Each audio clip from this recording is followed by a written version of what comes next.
Close your eyes and picture a lane in Cairo in the 1870s, narrow as a ribbon, just wide enough for a donkey cart. The houses lean in toward each other like tired neighbors, trading the day's last news. A single oil lamp hangs above a wooden door, its light barely reaching the cobbles.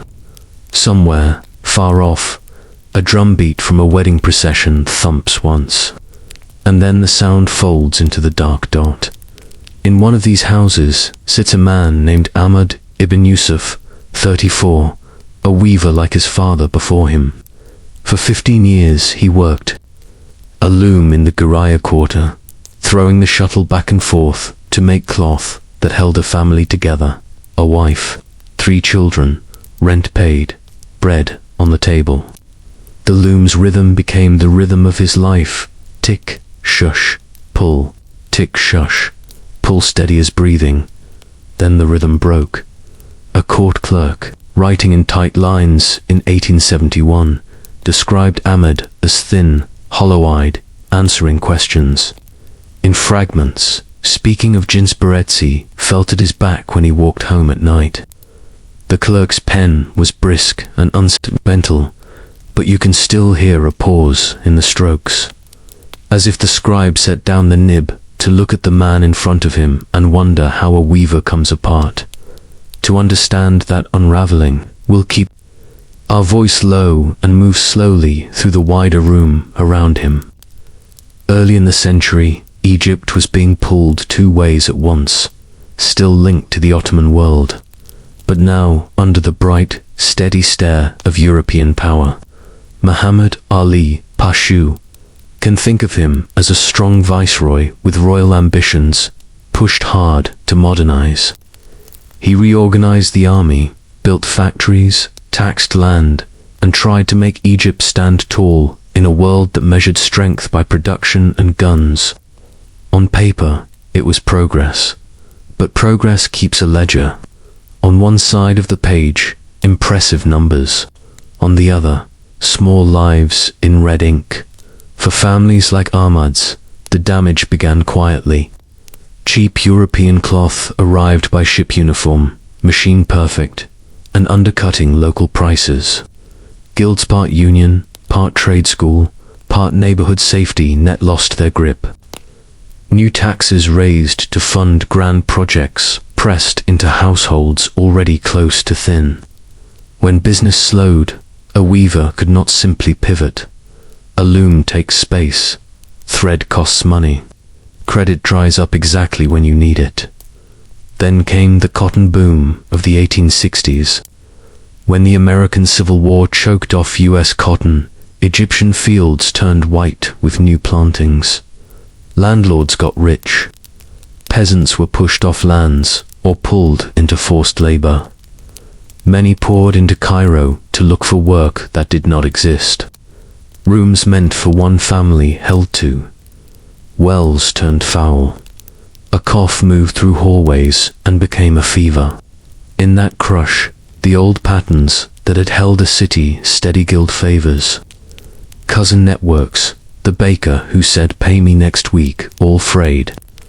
This is the room in which Ahmad's life came apart, cramped, loud, and uncertain. Even food had to be stretched thin. And here, in the fold between hunger and sleep, hashish offered something dangerous because it was simple. It was cheap, easy to find, and it quieted a crowded mind. Think of it, not as a carnival of vice, but as a blanket thrown over a shivering body. For the price of a loaf, a man could be warm inside his head for an hour. Hashish had lived in Egypt for centuries, planted for fiber, used in small doses. As a remedy, debated by scholars who weighed its effect against the religious bar on intoxication. But in the new Cairo overfull, underfed it, changed roles. It stopped being an occasional aid and became an escape hatch for people whose days stacked up like stones. The dens where it was smoked were rarely the rich, perfumed rooms that Western travelers liked to imagine. Most were windowless spaces with a few mats, a clay pipe, and a vendor who was no villain, just another person trying to survive a bad season. Those rooms were crowded with stories. A midwife whose husband had died during a sudden wave of cholera, and whose savings had gone to debts she could not escape. A former cavalryman who wore his old uniform out of habit, the sleeve worn shiny where his hand rubbed it, and who now loaded boats by night because there was nothing else he could do. A boy running errands because he was light on his feet, and adults looked past him. The law inside these rooms was foggy. Egypt was still Ottoman, but Europeans in Cairo had special privileges under treaties called capitulations, and religious courts weighed moral questions differently than new civil offices did. One constable might shrug and walk on. Another might raid the same address next week. If you are poor, a rule that shifts overnight is not a rule, that's a trap. Enforcement also created markets inside the market. A policeman paid badly learns how to supplement. A clerk with a stamp learns how much a stamp is worth. With every raid, a bribe becomes a policy, and you don't feel it until it is your cousin, then your brother, and then you. Let's return, softly, to Ahmed. He is not a parable. He is a man with a rent due date and 3 children watching him at the table. When work dried up, he tried to hold on. He took cheaper jobs, mended old cloth, shared meals with neighbors, swallowed pride. He stopped eating meat. Then he stopped eating lunch. He told the children stories while they chewed so they wouldn't watch his hands fold under the table empty. The first time he smoked, it was not a celebration, and it was not a rebellion. It was relief measured in breaths, but relief comes with a price that is not paid in coins alone. Sleep that isn't earned makes waking sharper. A day you float through leaves, the next day heavier in your hands. His foreman noticed missed beats in the loom's rhythm and swapped him to day labor. Day labor became day waiting. Day waiting became court. The clerk wrote down a few details, and the paper survived. That is why we know his name. We don't know who sat next to him on the bench, or whether he put his hand over his mouth when he coughed. We don't know if he still had his wedding ring, or whether he had traded it for bread. History does not always grant those close-up views. It does, however, let us see the frame around him. A city engineered for grand plans and big numbers, but not designed to catch a single person when he slipped. If you're listening in a quiet apartment in a busy American city, it might help to give yourself a few anchors. A guild here was like a union, a trade school, and a neighborhood mutual aid fund combined. A khedivial, hear that word, later was like a viceroy, a local ruler under Ottoman suzerainty. Capitulations were treaties that let European citizens avoid local courts and taxes. And hashish, here is not a fantasy drug or a punchline. It was a practical analgesic for people without options.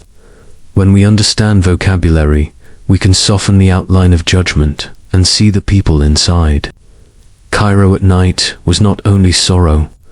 There were evenings of music when someone brought a drum and a flute to a rooftop. There were almond sellers with trays balanced on their heads, calling out in gentle sing-song. There were brides with henna on their palms, walking slow so the neighbors could bless them. But for too many, those lights were seen from the threshold of a room too small and too tired to hold hope. The pattern that caught Ahmed was catching thousands. A widow who lost not just a husband but the right to keep his business. A craftsman whose hand had been crushed and who found there was no place in the new economy for a man who could not lift. A young mother moving to the city, told there would be work, and finding work and wages did not always share the same corner. They all learned the same lesson. If the formal world has no place for you, an informal one will open a door quietly, cheaply, without paperwork, and with strings you cannot see in the dark. The city itself was changing shape. New boulevards cut through old neighborhoods. Rent rose. Tax collectors learnt their routes by heart. A police report might say 23 persons apprehended in a cellar near Con Al-Khalili, but you can translate that into plainer English. 23 lives paused. 23 families afraid of the knock on their door. 23 spaces left empty at supper. It is easy, very easy, to think of policy as an abstract debate. In the lanes, policy is a hand on a shoulder, a door that will or will not open, a loaf that will or will not be bought. The ban will meet in the next part, the one that tried to sweep hashish off the streets with a stroke of a pen was written in careful script and sealed with wax. But wax breaks in heat, and Cairo is a hot city. For now, let the lamp above the door gutter and go out. Let the loom go still in the workroom, where threads hang like ivy. Let the clerk cap his inkwell. We've placed Ahmed where he belongs, not in a moral tale, not in a museum case, but in a human city at the edge of sleep. In the morning, when we return, we'll turn the page from the single room to the whole house. We'll walk through workshops and markets, out to cotton fields and back to city courts, to see how modernization wrote promises on one wall and invoices. On the other hand, how a ban meant to save face in Europe made life harder in Cairo's alleys. For tonight, keep your breath easy. You are safe. The story can wait on the table until you wake. Let's lift the curtain a little earlier tonight, before the sun is all the way down. Imagine the city just waking, shutters opening like eyelids. A boy rinsing yesterday's dust from the step with a dented tin pail, shopkeepers dragging their counters to the threshold so bread and brass and thread can meet the street. Cairo breathes in, then out. Somewhere a rooster is late for his own appointment. A cat crosses the lane, certain of her authority. This is a good hour to talk about progress because progress likes to be seen in daylight. It likes straight lines, new bridges, clean uniforms, and numbers you can point to. And in 19th century Egypt, the numbers were impressive. Muhammad Ali Pasha, the ambitious governor who ruled from 1805 to 1848, wanted an army that could stand on its own feet, a treasury that answered to Cairo rather than to distant courts, and an economy that ran hot enough to light the rest. He drilled soldiers, he opened schools, he built factories and shipyards, he ordered canals cut like new veins into old ground. On paper, this is a beautiful paragraph, but paper does not carry weight the way a back does. Start with the factory's textiles. Sugar, glass, arms set up with imported machines and overseers who knew how to coax those machines awake. A government monopoly bought raw materials low, sold finished goods high, and kept the gears turning.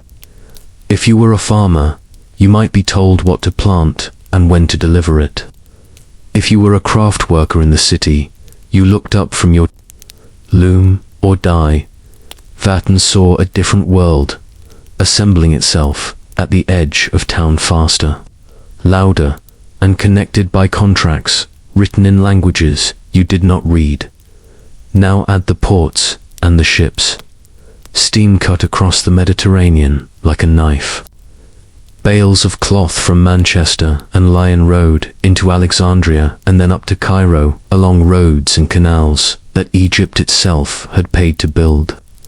Because of those old treaties, the capitulations, we spoke about European traders could land goods with low duties and handle disputes under their own courts. The result was simple and brutal for a handloom weaver. A bolt of machine cloth could arrive cheaper, whiter, and straighter than anything a family workshop could make in a week. The guilds had been the thick ropes that tied work to neighborhood, to kin, to duty. A guild taught the craft. It bargained with authorities. It took care of a widow, covered a funeral, found a place for an apprentice who had the hands but not yet the discipline. Under the new order, those ropes began to fray. A factory didn't ask the master dyer's permission to set a price. A state buyer didn't ask a neighborhood sheik to bless a contract. The social fabric, which is not a metaphor when you live by making cloth stretched thin. We can feel all this more clearly if we stay close to a few lives. Let's step into the twilight of a workshop near Bab al-Alk.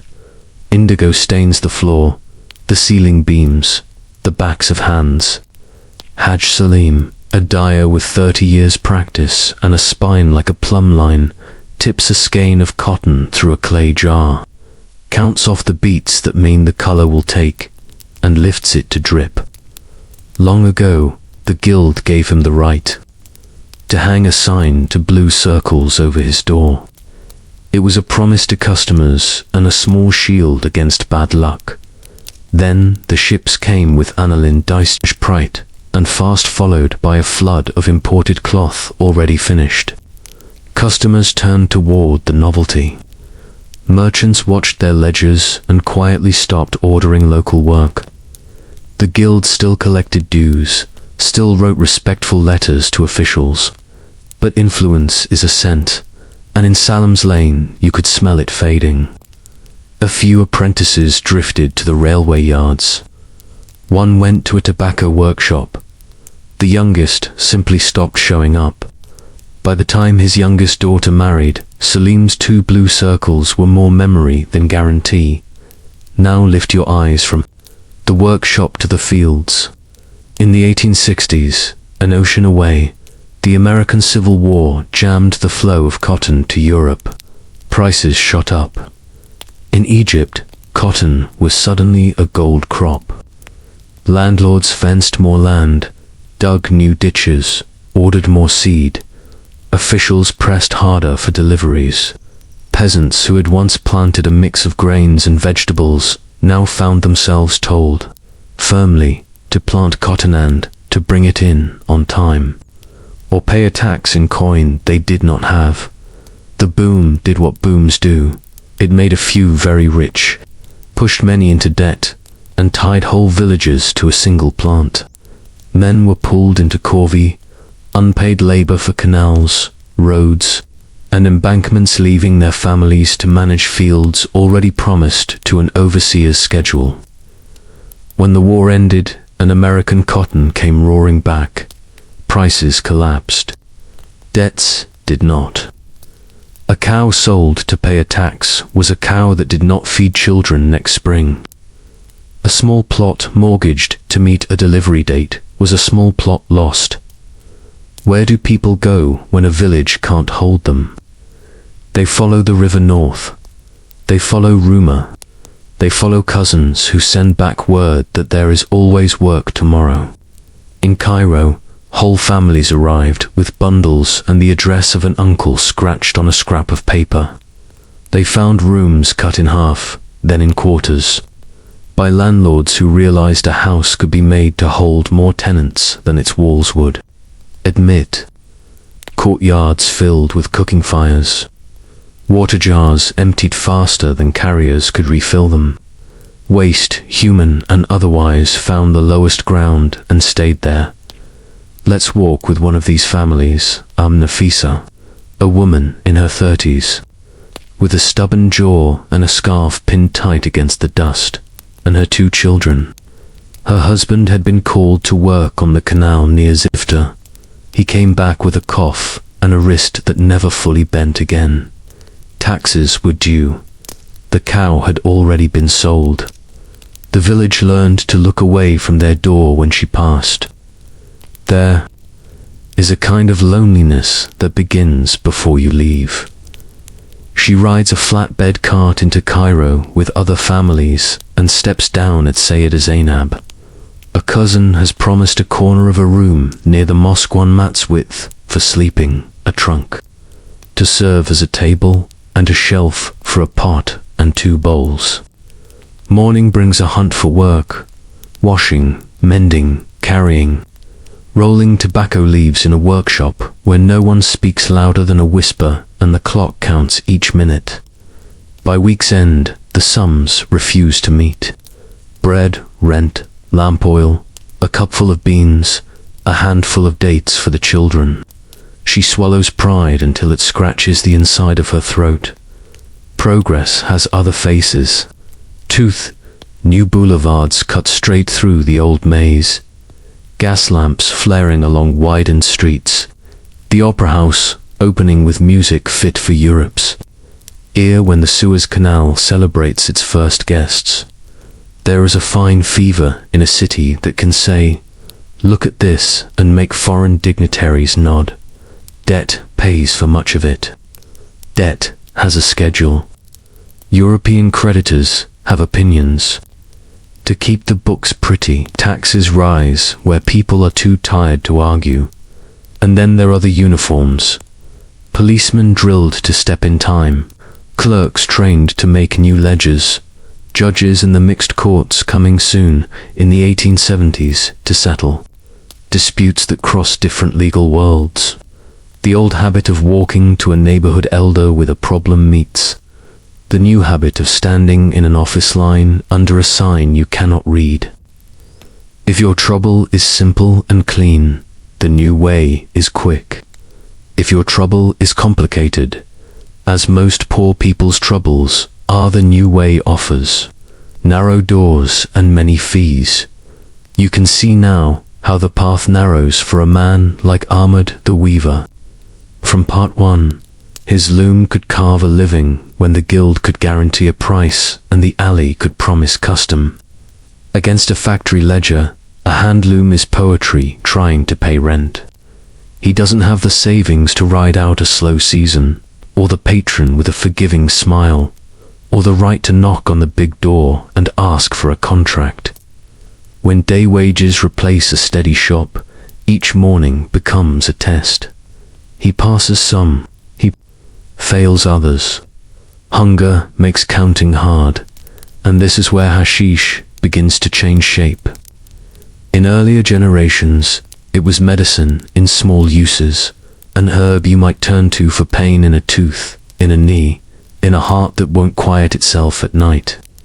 In the new Cairo, with the city too loud and the walls too close, it becomes a cheap silence that a man or woman can buy by the hour. Not a celebration, just an absence of noise.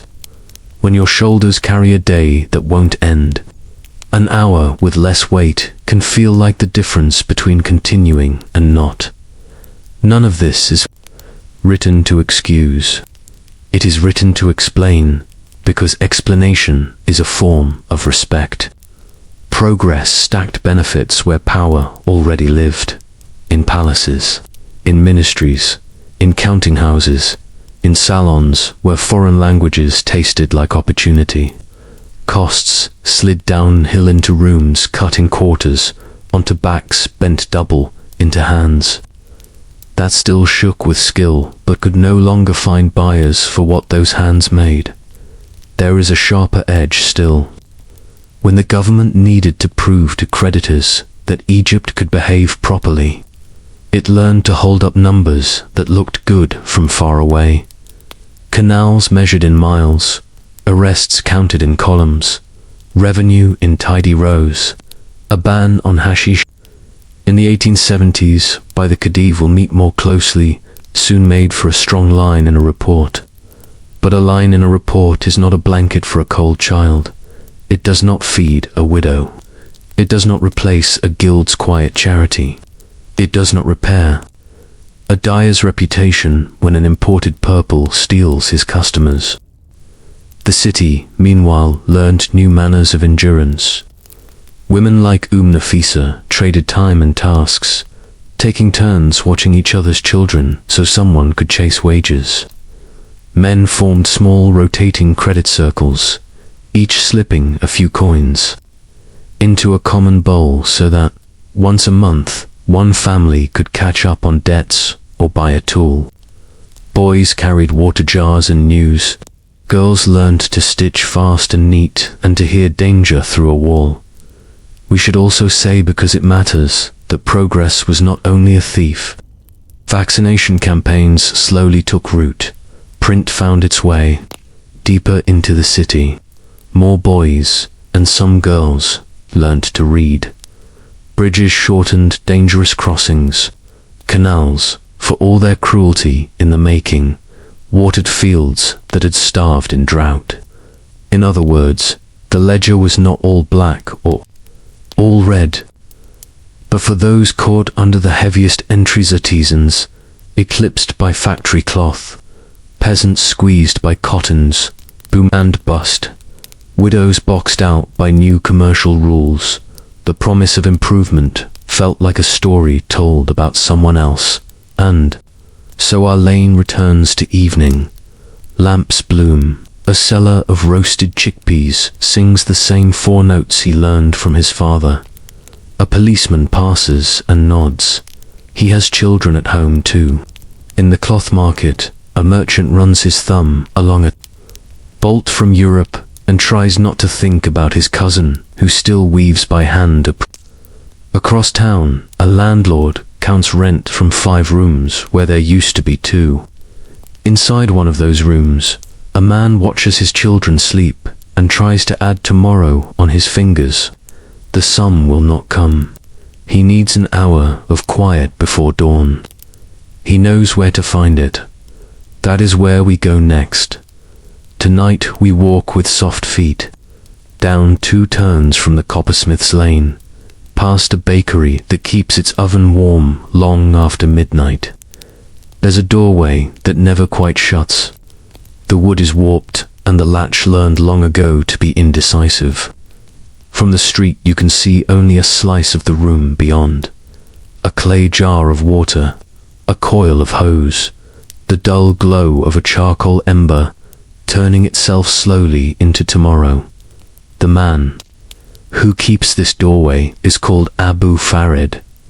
No one knows if he was really the father of a boy named Farid, or if the name just arrived one evening and never left. He is careful with scale and time. With his left hand he weighs a crumb of pressed resin against his thumb. With his right he tends the goza squat water pipe with a clay bowl and a wooden stem polished by years of hands. When he exhales, you can almost see numbers in the smoke. Rent, charcoal, bribes, bread, bowl repairs, profit, if God is kind. He keeps the door half open on purpose. A door completely shut, says criminal. A door wide open, says fool. A door that wavers says, this is a place like any other. A room with mats and talk, and a jar for tips. A place where someone grandfather-aged watches the ember and reminds you not to cough directly into the hose. If a constable passes, he glances in and sees what he wants to see. Group of men resting their feet after a long day. A widow having tea with her cousin. A soldier with his boot unlaced and his eyes on the floor. You will hear the word hashish 100 times in foreign diaries and barely at all here. People in this room call it dawa medicine or sukkah sweet, because names can soften a thing that you already know is hard. The form varies. A crumb of dark resin shredded with a thumbnail, a bit of herbed leaf rubbed loose and sprinkled in, always tamped lightly with a fingernail so air can pass and water can ripple and the throat isn't bitten raw. Cost less than a packet of almonds, more than nothing. Enough that a choice is being made each time. There are rules, though few are written. Do not raise your voice. Do not fight over the hose. Do not bring in someone the room cannot read. Do not ask for credit unless you want the entire room to know your business. When the ember rolls off the bowl, someone will lift it by instinct and put it back. When a woman enters, men will look at their knees. When the azan sounds, the call to prayer. The conversation tilts toward silence and then drifts back again. It is not a holy room or an unholy one. It is, stubbornly, ordinary. The first to speak tonight is Fatima bint Salim, a midwife by training and by temperament. Her hands are quiet when she isn't working, almost ceremonial. Fold, smooth, rest. Her husband died in a season when the river ran low and the wells ran foul. The debts he left were not his intention, but debts don't care about intention. The law recognized her grief and not her signature. The shop that had been half hers in practice became entirely someone else's in writing. For a while, Fatima lived on gratitude. Women she had steadied through their hard nights brought her food and work. They pressed her name into other women's ears, but the city's troubles were larger than any one neighborhood's kindness. Rent rose. Linen cost more. A cousin who had promised help saw his own wages cut. You cannot live on promises. You can only collect them the way a child collects pebbles. Until the pockets hang heavy and the pebbles still will not cook two soup. Fatima does not come to the room each night. She tells herself she won't come at all, and most evenings she keeps that promise. But on the days when sad news is a stack, someone's baby failing, someone's mother failing, a husband raging because poverty taught him to speak only in shouts, she comes. She pays from a purse she keeps pinned in her sleeve. She sits straight-backed with her feet tucked under, and when the clay bowl passes, she takes only 2 draws. Her eyes soften in a way that is not childish, but adult relief. A tired mind, given a small harbor, ties itself quietly to a post. Across from her sits Yusuf the lancer. A soldier once, though now his jacket is too big at the shoulders and the brass on his sleeve is a memory rubbed thin. He followed orders for years. He followed his officer across Sudan's heat and back again. He can tighten a saddle with his eyes closed and can clean a rifle while telling a story that leaves the listener both laughing and unsettled. The city has little use for that skill set. The old habit of stand here, wait pays poorly when the here is a warehouse wall. Why Usk sleeps badly. His mind insists on waking him just before dawn to count losses. The job he almost had. The girl he almost married. The coin he almost saved. Hashish gives him something that soldiers crave more than paper mission to stop the counting. It is not heroism, and he knows it. But he also knows that a man who has not slept is dangerous to himself and to the people who must share a room. With him, he chooses the milder mix, the one Abu Farid keeps for men who don't want to go far, only to go quiet. And then there is Abu Farid himself, who is not a villain and not a saint. He has a daughter with a persistent cough, and a wife who measures flour with the care officials reserve for measuring canal depths. He wakes earlier than everyone and sleeps later. He keeps to ledgers one with numbers, one with the small human sums that actually govern a neighborhood. In the first he marks coal, leaf, rent, tea, cleaning rags. In the second he marks favor owed to the night watchman, bread sent to the widow on the corner, loan forgiven for the porter who broke his toe, warning received about a raid. He does not cheat his customers on purpose, though he does stretch the mix at the end of a bad week. He dislikes arguments. He prefers those evenings when the room breathes in rhythm. Draw, bubble, exhale, draw, bubble, exhale. Talk lands like feathers rather than stones. On those nights he is a host more than a seller, proof that there are still rooms in the city where a person can come in tired and leave less alone. The goza itself is an instrument designed for moderation water to cool the smoke, a small clay bowl to limit the dose, a hose long enough to share.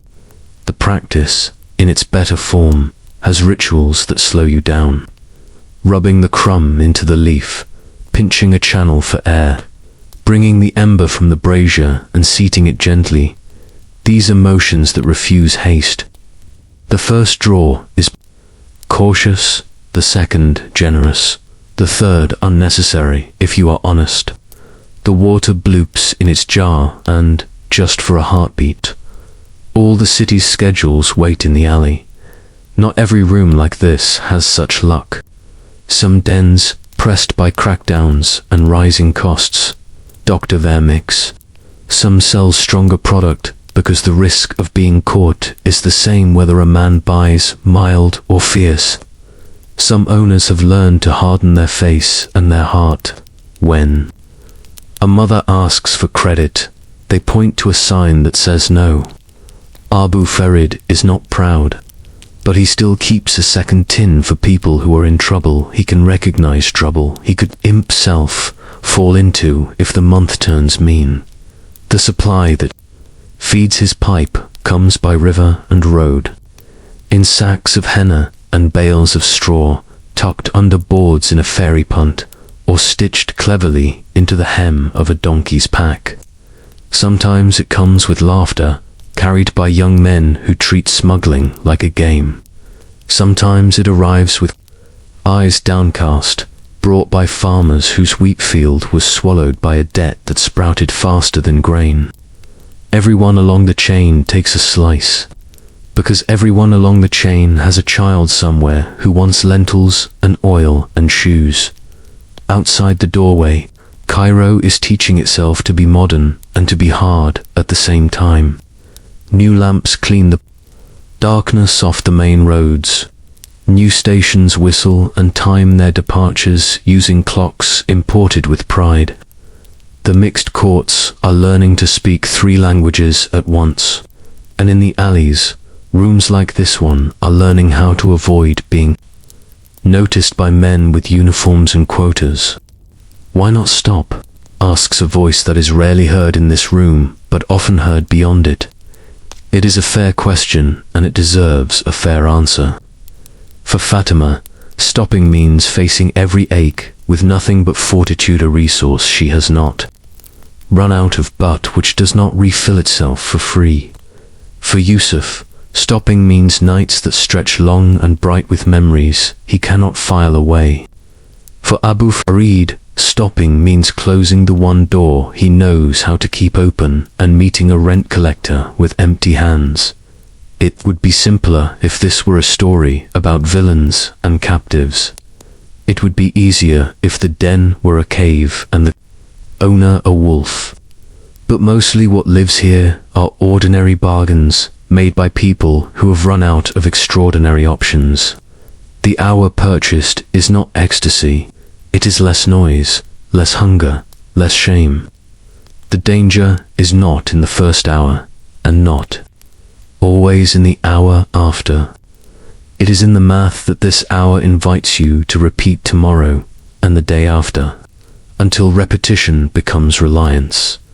Listen a while to the room's talk, and you will hear its other purpose. Information moves here. Work at the dock on Thursday. A foreman who pays cash on completion. A family that needs a midwife fast. A boy selling water jars who was cheated and who should be repaid before his father hears. There are warnings. Don't use the cut goods from the man by the tannery. A raid last night on Darb Olamar.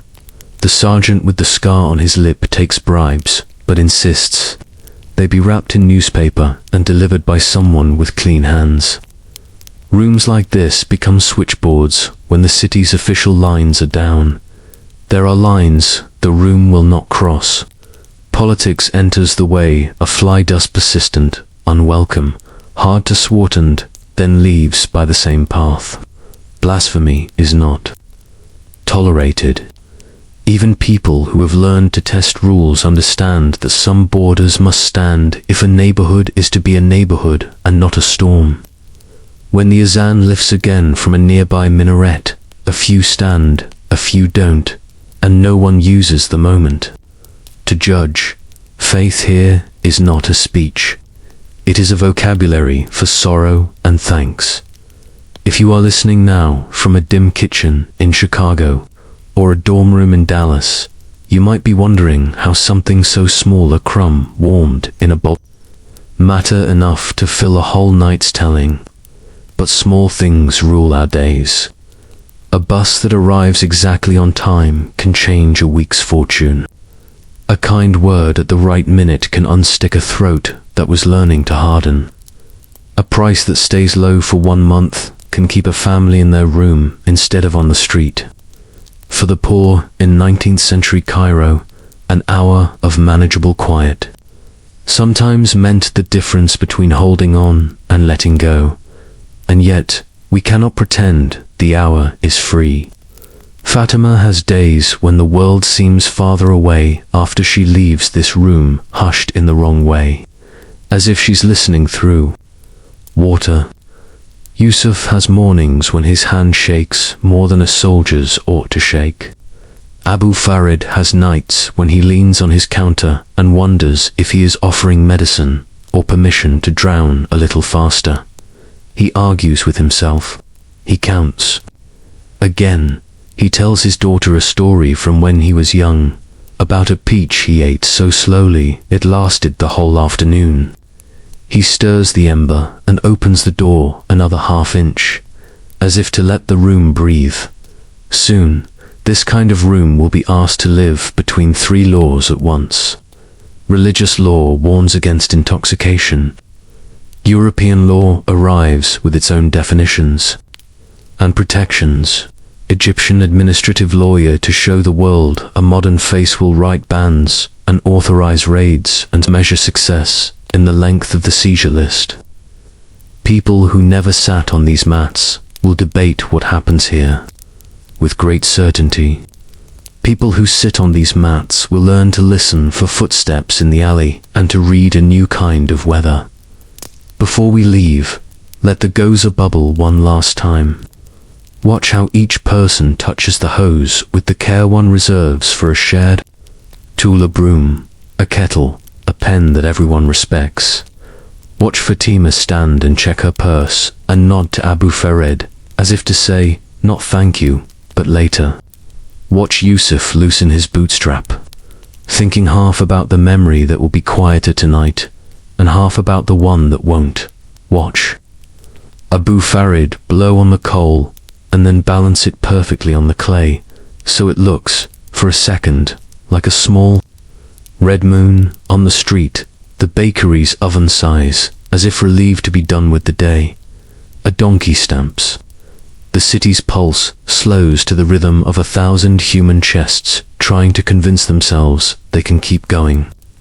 They can, for now. Tonight, we're going to walk a hallway that doesn't exist on any map. Yet every step of 19th century Cairo crosses it. 3 doors open off this corridor. Each has its own sound, its own smell, its own idea of right and wrong. At the first door, you hear sandals on stone and the murmur of verse. This is the courtyard of the mosque, where law wears the voice of the Qudi and the memory of scripture. At the second, you hear a pen scratching in a foreign hand and the rustle of paper embossed with seals. This is the consular office, a tiny island of Europe planted in Cairo by the old capitulations treaties that let foreigners live under their own rules. At the third door, you hear boots, keys, and the steady boredom of men who stand long shifts. This is the police station, the daily face of the Khedival state, busy proving to the world that Egypt can keep order like any modern country. 3 doors, 1 city, between them, thousands of lives trying not to be crushed in the hinge. Let's linger first in the mosque courtyard. The air is cooler here. A line of date palms leans toward a square of sky. Sparrows argue softly above the ablution fountain. The Qudi sits with a ledger and 2 scribes. People bring him the ordinary troubles that make a neighborhood a debt. disputed, a promise broken, a marriage in need of repair. He has tools for this: verses to remind, traditions to guide, and a sense of how far to push men who can't wait to push back. When intoxication comes up, he already knows what the books say. Wine is forbidden. On cannabis, the jurists disagreed, but all agree that clouding the mind is no path to God. In practice, though, the Kudi also knows what a city is. He knows hunger has a voice, and it's not theoretical. When a father is found muddled from hashish, the Kudi may begin with admonition, a warning, a fine, a promise extracted in front of the neighbors who will help hold the line. He might order charity from a WAQF endowment to keep that family fed while the father steadies. He may send the man to a learned imam known for quiet counsel rather than loud shame. The courtyard's justice is local and personal. It knows names. It prefers the slow repair of a torn net to the quick satisfaction of watching a fish thrash on the bank. Step across the corridor and open the second door, the consular office. Here the room smells of sealing wax and good ink. On the wall, a map with Cairo's districts marked in careful French. Men speak Italian and Greek and English in tones that imply the city outside is interesting chiefly as it relates to the trade. Inside, if a Greek tavern on a new boulevard sells arak late into the night and the neighbors complain, the tavern keeper arrives here with a consular dragoman and leaves smiling. Extraterritoriality shields him from most local heat. If a French broker in cotton fails to pay a Cairene porter the promised fee, the porter's complaint may be heard politely, then filed politely. The consular courts can be just. They can also be deaf in very specific directions. This room is designed to handle a straw-matted basement where a man buys an hour of quiet from his own thoughts. Public order, here, is something measured by how calm the boulevard looks when dignitaries pass. Now the third door, the police station. A bare room, a smell of dust and sweat, a calendar with 3 days circled in red to mark inspection tours from the ministry. On the table, a stack of reports awaiting signatures, a chipped mug, a box for anonymous tips that are rarely anonymous for long. The men here are not villains from a play. They are tired, sometimes proud, sometimes bored. They understand, too, pressures, the order from above be seen to be effective, and the grumbling from below be fair, or at least predictable. When they talk about hashish, they talk in numbers. X raids per month, Y arrests. Seized so many pipes, so many measures of contraband. The captain keeps a map with pins, red for addresses to hit, white for addresses to leave alone because someone important has an interest there. The pins do not always reflect danger. They often reflect visibility allies. Near a boulevard, places where a performance of order will be witnessed. 3 doors. Which one opens for Fatima the midwife, if she's found in a den after a day of bad news? Which opens for Yusuf, the lancer, if he's picked up outside at the wrong hour? Which opens for Ahmad, the weaver, if an inspector needs a neat column of names and Ahmad's happens to be near his pen? Let's sit quietly inside one small room as the 3 doors begin to tug at it. It's late. The Goza bubbles. Abu Farid, careful as ever, keeps the door half open. He has learned the small art of making a room look ordinary. The ember glows like a star caught in clay. Voices stay low. A boy brings tea glasses on a tray that has already lived 2 lives. At the corner mat, Fatima counts coins in her sleeve. They are enough. They are never more than enough. She uses the pipe the way some use a prayer rope to slow draws to keep her hands from shaking, to make grief tolerable without making the world vanish. Across from her, Yusuf sits straight, jaw unclenched. He has learned that a little medicine at night keeps him from barking at dawn. Beside the brazier, Abu Farid measures time by the ember's drift. Out in the lane, a heel scuffs the rooms, and Tenny rise. Footsteps do pairs. Then the latch finds its courage, and the door swings wide. Constables, everything that happens next depends on which door in the hallway claims this room.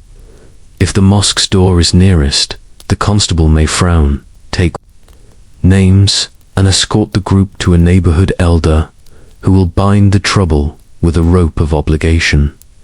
A small fine, a louder warning, a plan that moves the habit toward daylight, less harm, more watchful eyes. The room empties with dignity intact, a little shame sprinkled over the floor like sand to keep people from slipping.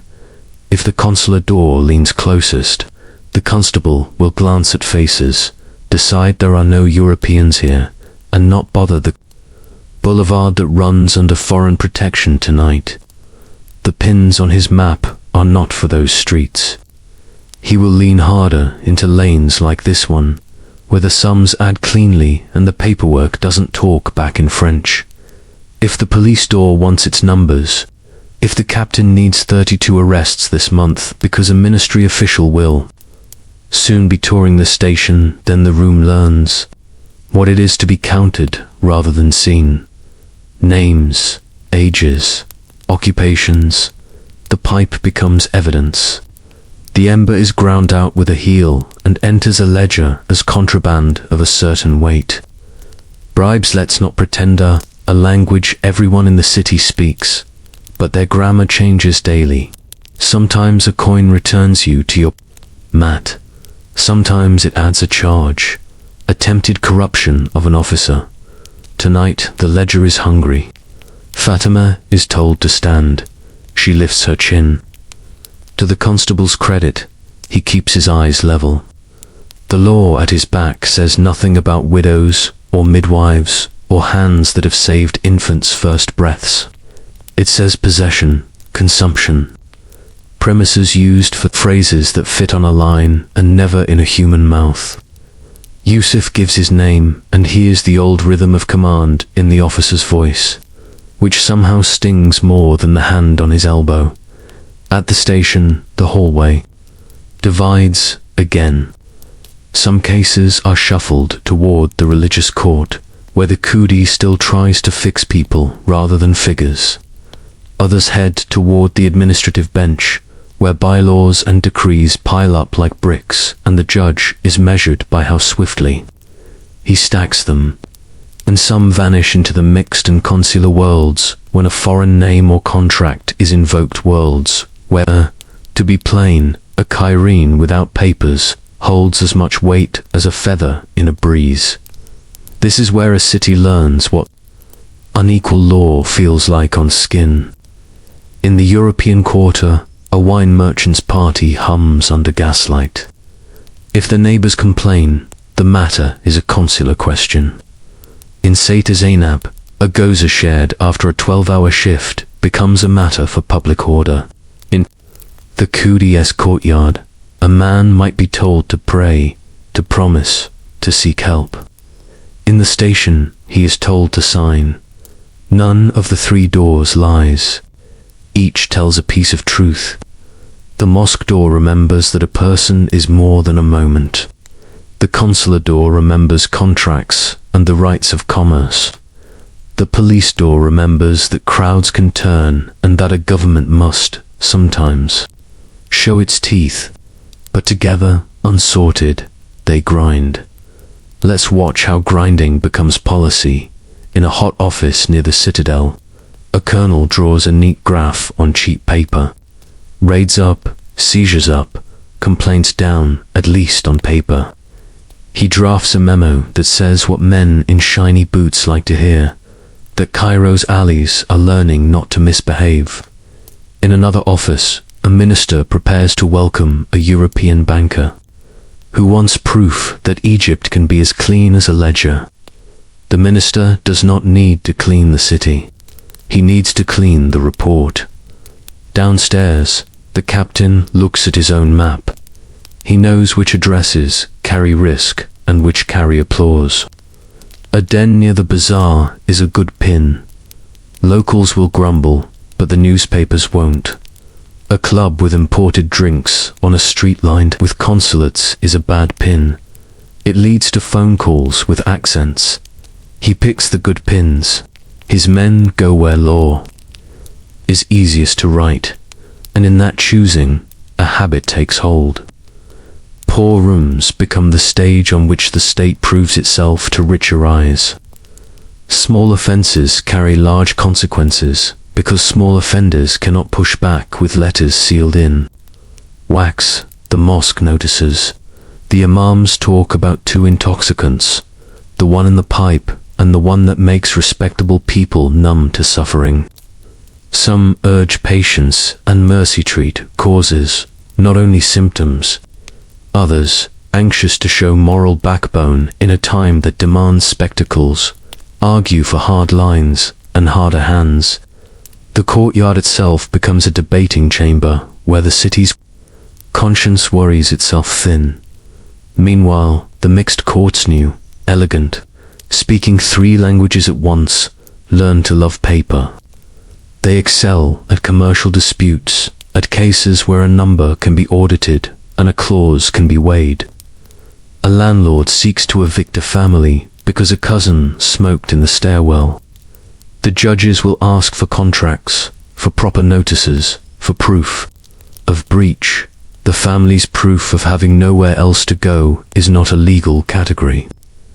It is a human one.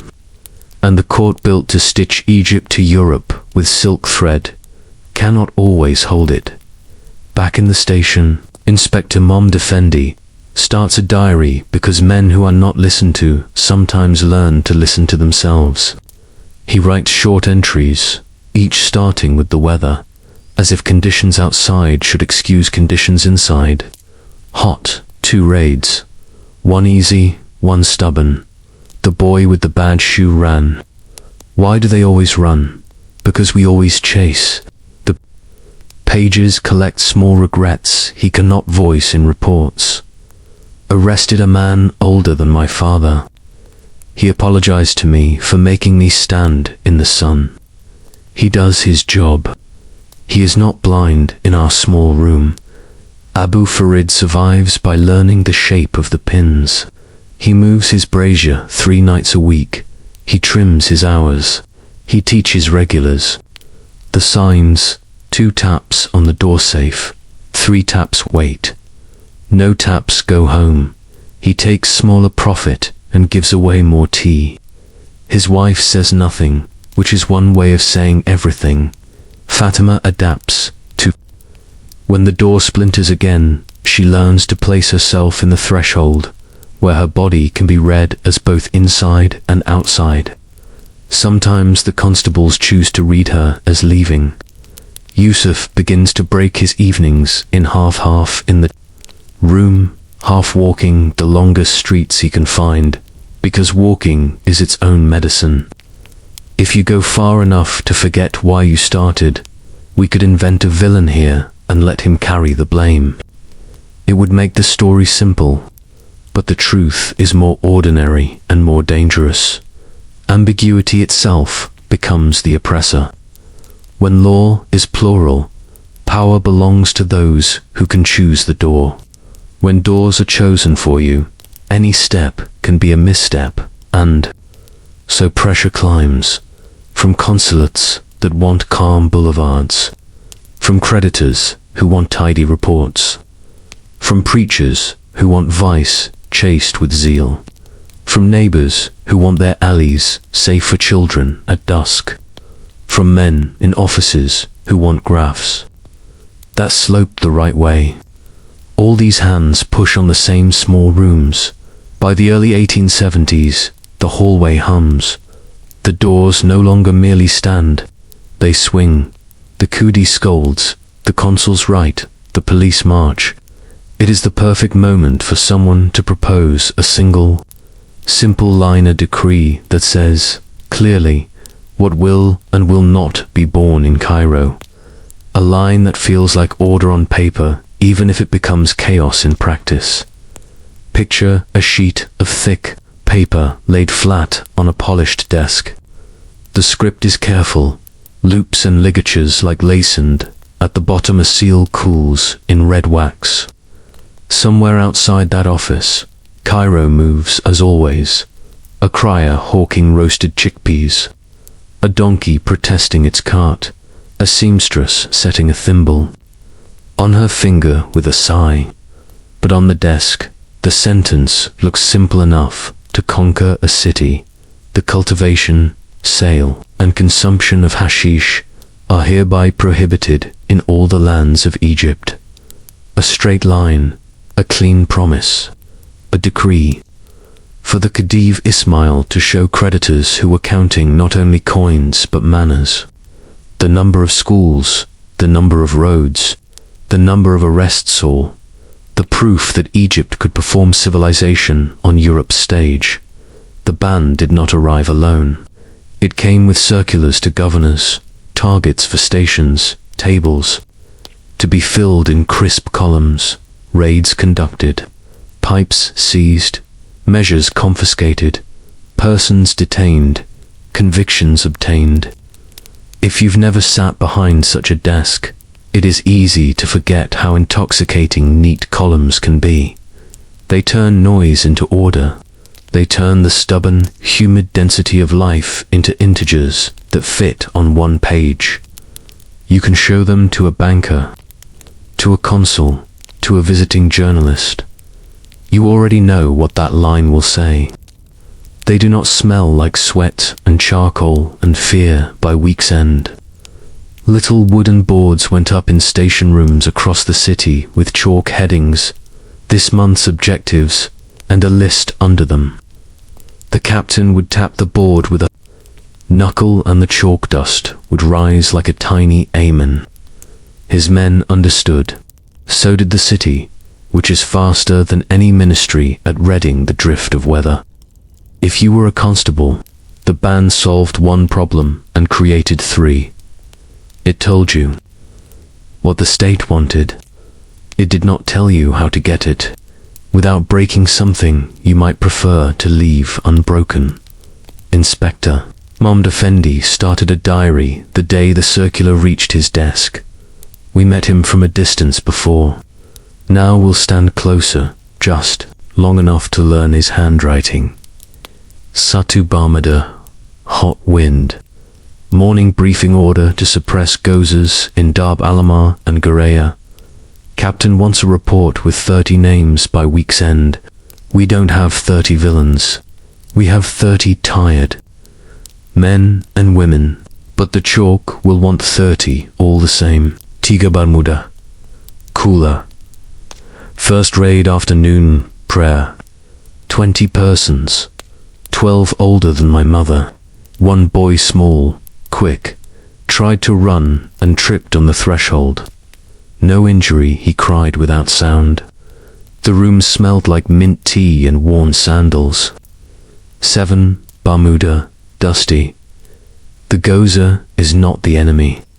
The hour it buys is the enemy's friend. He wrote short because long feelings didn't fit in a station pocket. Still, the pages thicken. Between them, the mechanics of the ban begin to show their teeth. The first days made the newspapers. A tidy pile of seized pipes on a table.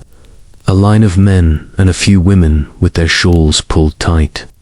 An officer with shoulders squared and a jaw for the photographer. In a consulate office, a clerk clipped the notice and nodded evidence that the Khedive understood his moral obligations. In a church hall and a synagogue courtyard and a mosque, respectable men murmured that perhaps this was for the best. Order is a comfort no matter the scripture you keep. But raids are like storms. The first one clears the air. The 10th one loosens roof tiles. The 20th washes out the alley. Constables learned to take sacks for seized goods and coins for seized chances.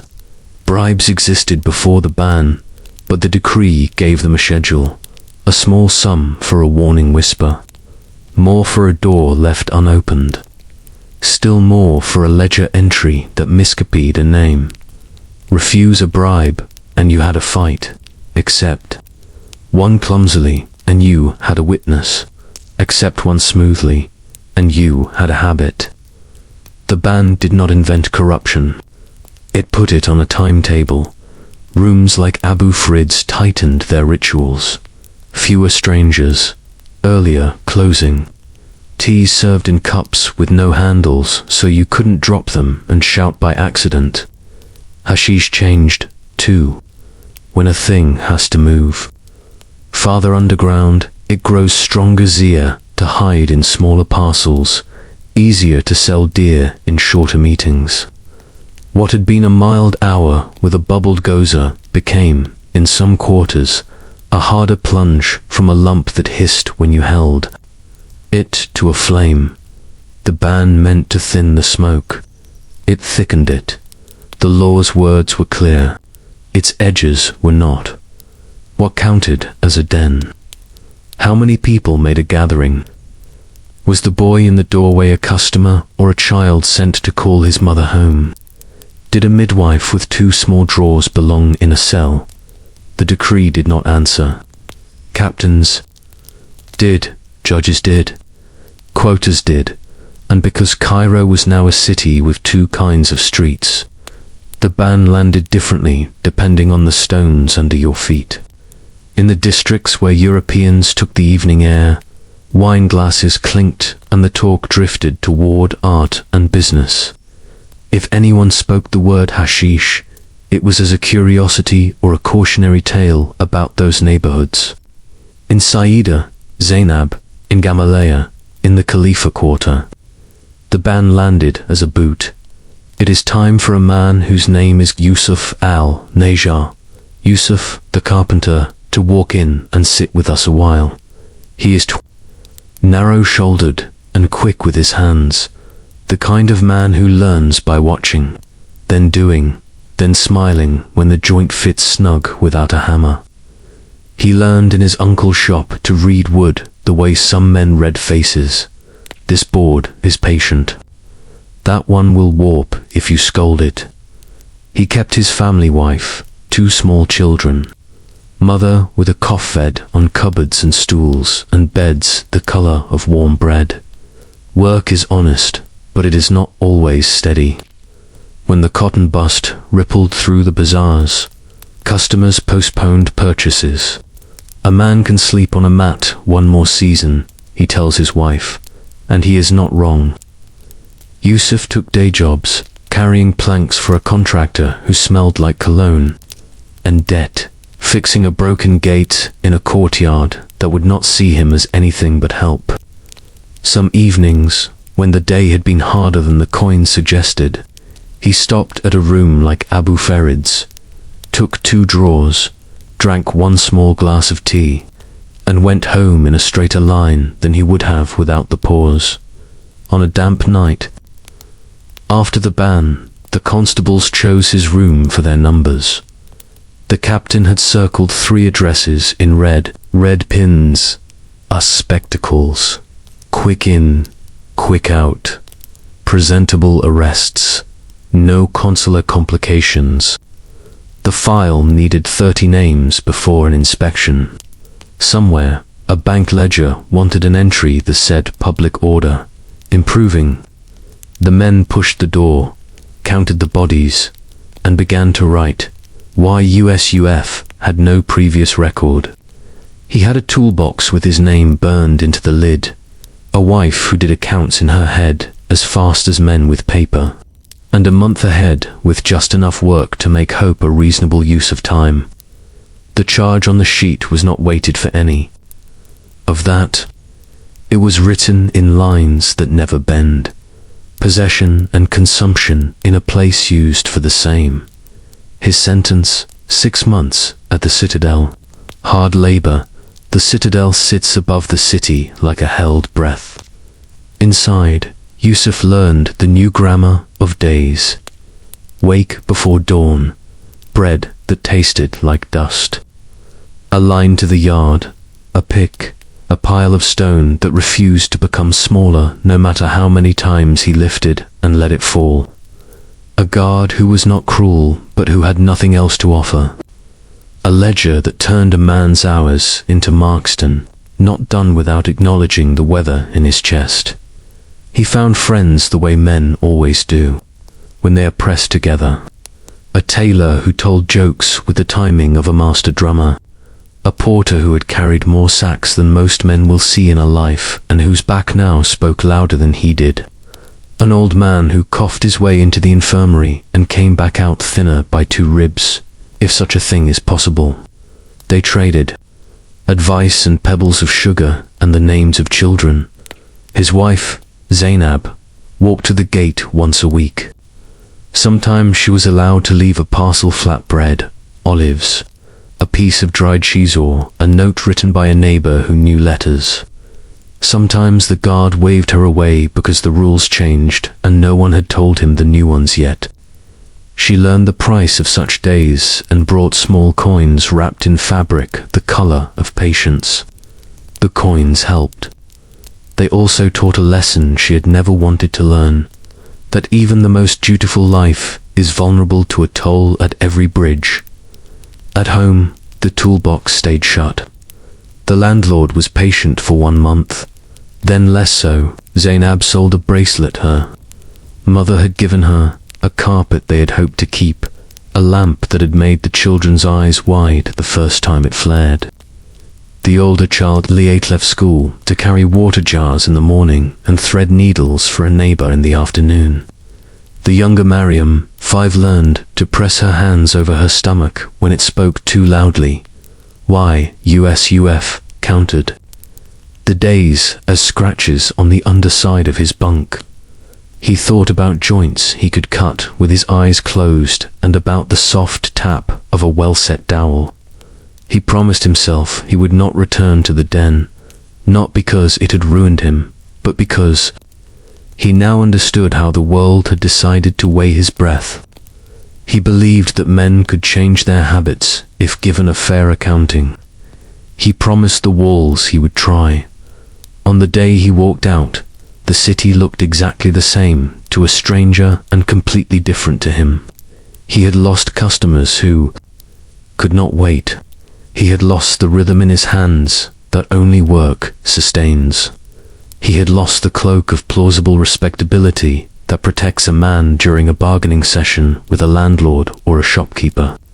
The new rooms that offered what the old room had offered were harder, smaller, faster.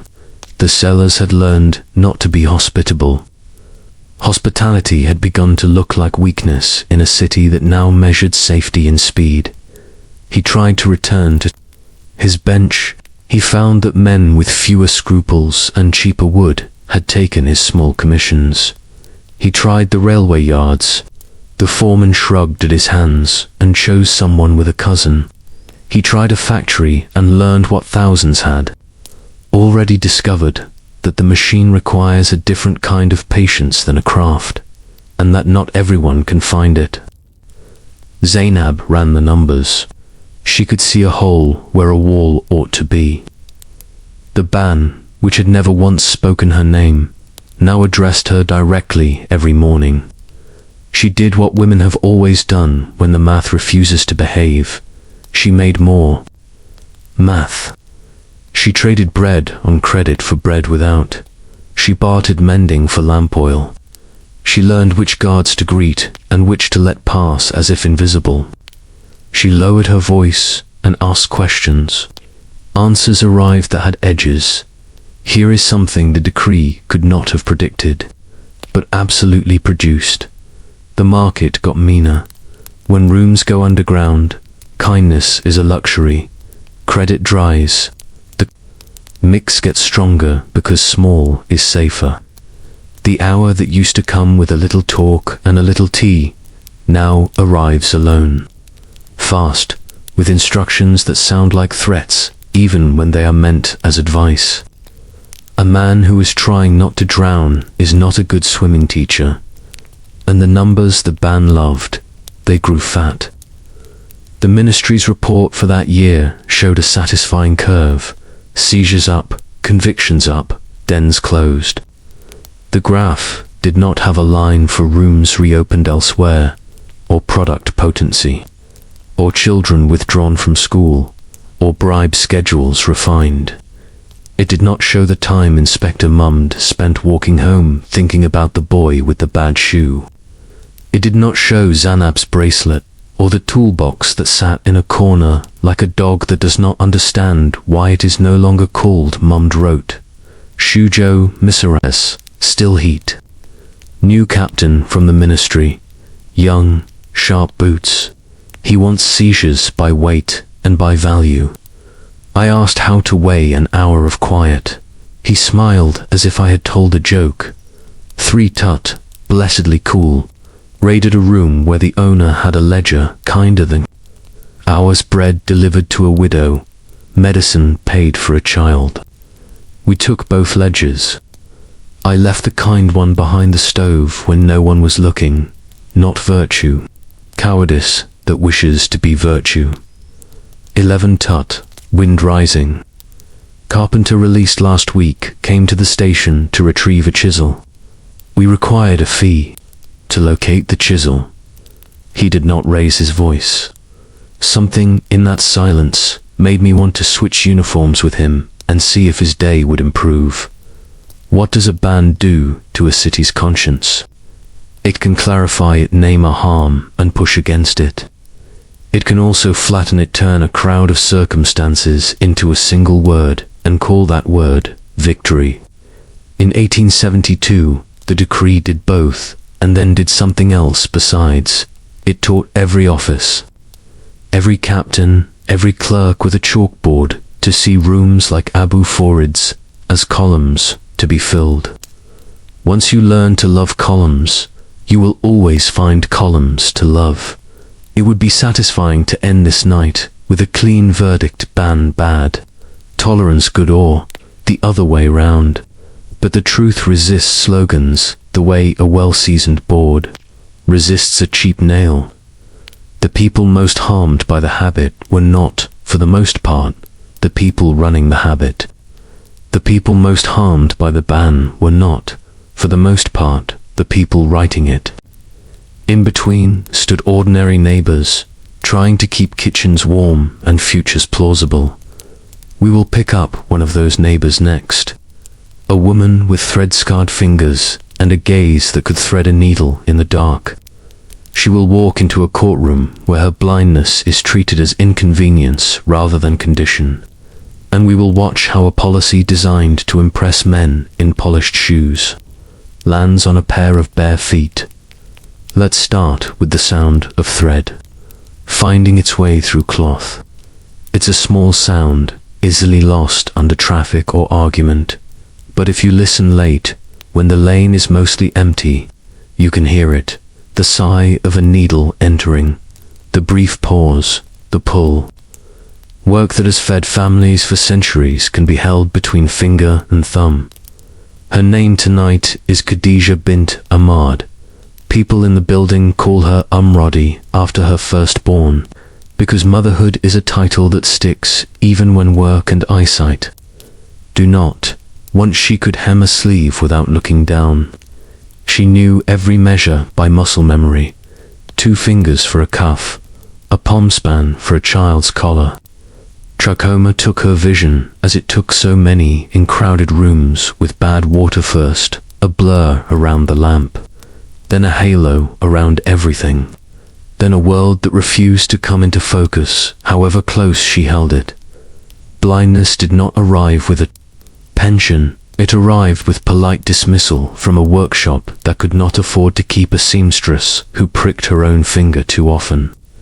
It arrived with small favors, neighbors handing her mending when they could, her daughter threading needles, a grandmother in the next room calling out when a stitch drifted crooked. It arrived with a headache that seemed to set up camp behind her eyes. and with hunger that wanted quieting more than it wanted conversation. On the shelf above her mat, wrapped in cloth, Khadija kept two things that made hard days bearable: a prayer book she could no longer read but could still hold, and a clay jar with a lid that did not quite fit. In the jar, a scrap of hashish the size of a fingernail bought dear, with coins set aside one by one, meant to dull the head pain enough that she could sew 2 hours instead of 1. She did not go to dens. She did not like rooms with strangers. She used only at home, in the quiet between the afternoon and the call to sunset prayer. 2 soft pulls from a small pipe she'd inherited from an uncle who'd used it for cough. Tea, and called everything in it medicine. The city around her had other plans for what a jar like that meant. The ban of 1872 that we walked through last night did not include footnotes for people like Khadija. It did not include an asterisk that said unless the woman is blind and sues to keep children fed, or unless the man is a veteran who sleeps badly and wants his temper held in a 2-handled cup. It made no exemptions for careful use, for private need, for rooms where the floor was clean and the talk was kind. It wrote a single line and let the city do the interpreting. And interpretation depends on captains, and captains depend on numbers. In the days after inspection, the new captain of the quarter arranged a sequence of house-to-house searches. His logic was easy to read. If dens move and pin maps change, bring the map to the people. Doors were knocked on or simply pushed. Floor mats were rolled back. Jars were opened. Lids were held up to the light as if contraband could hide in glaze. Khadija's door is made of old wood, gone soft at the bottom. The knock arrived like a fact. Her daughter, Radia, opened with the reflex of a child taught to obey uniform and tone. 2 constables, bored more than angry. Behind them, the captain's clerk with a book under his arm and a pencil tucked behind his ear. What is in the jar? Medicinal herbs, said Khadija. Truth in the front, hope in the back. The clerk lifted the lid. The room tilted.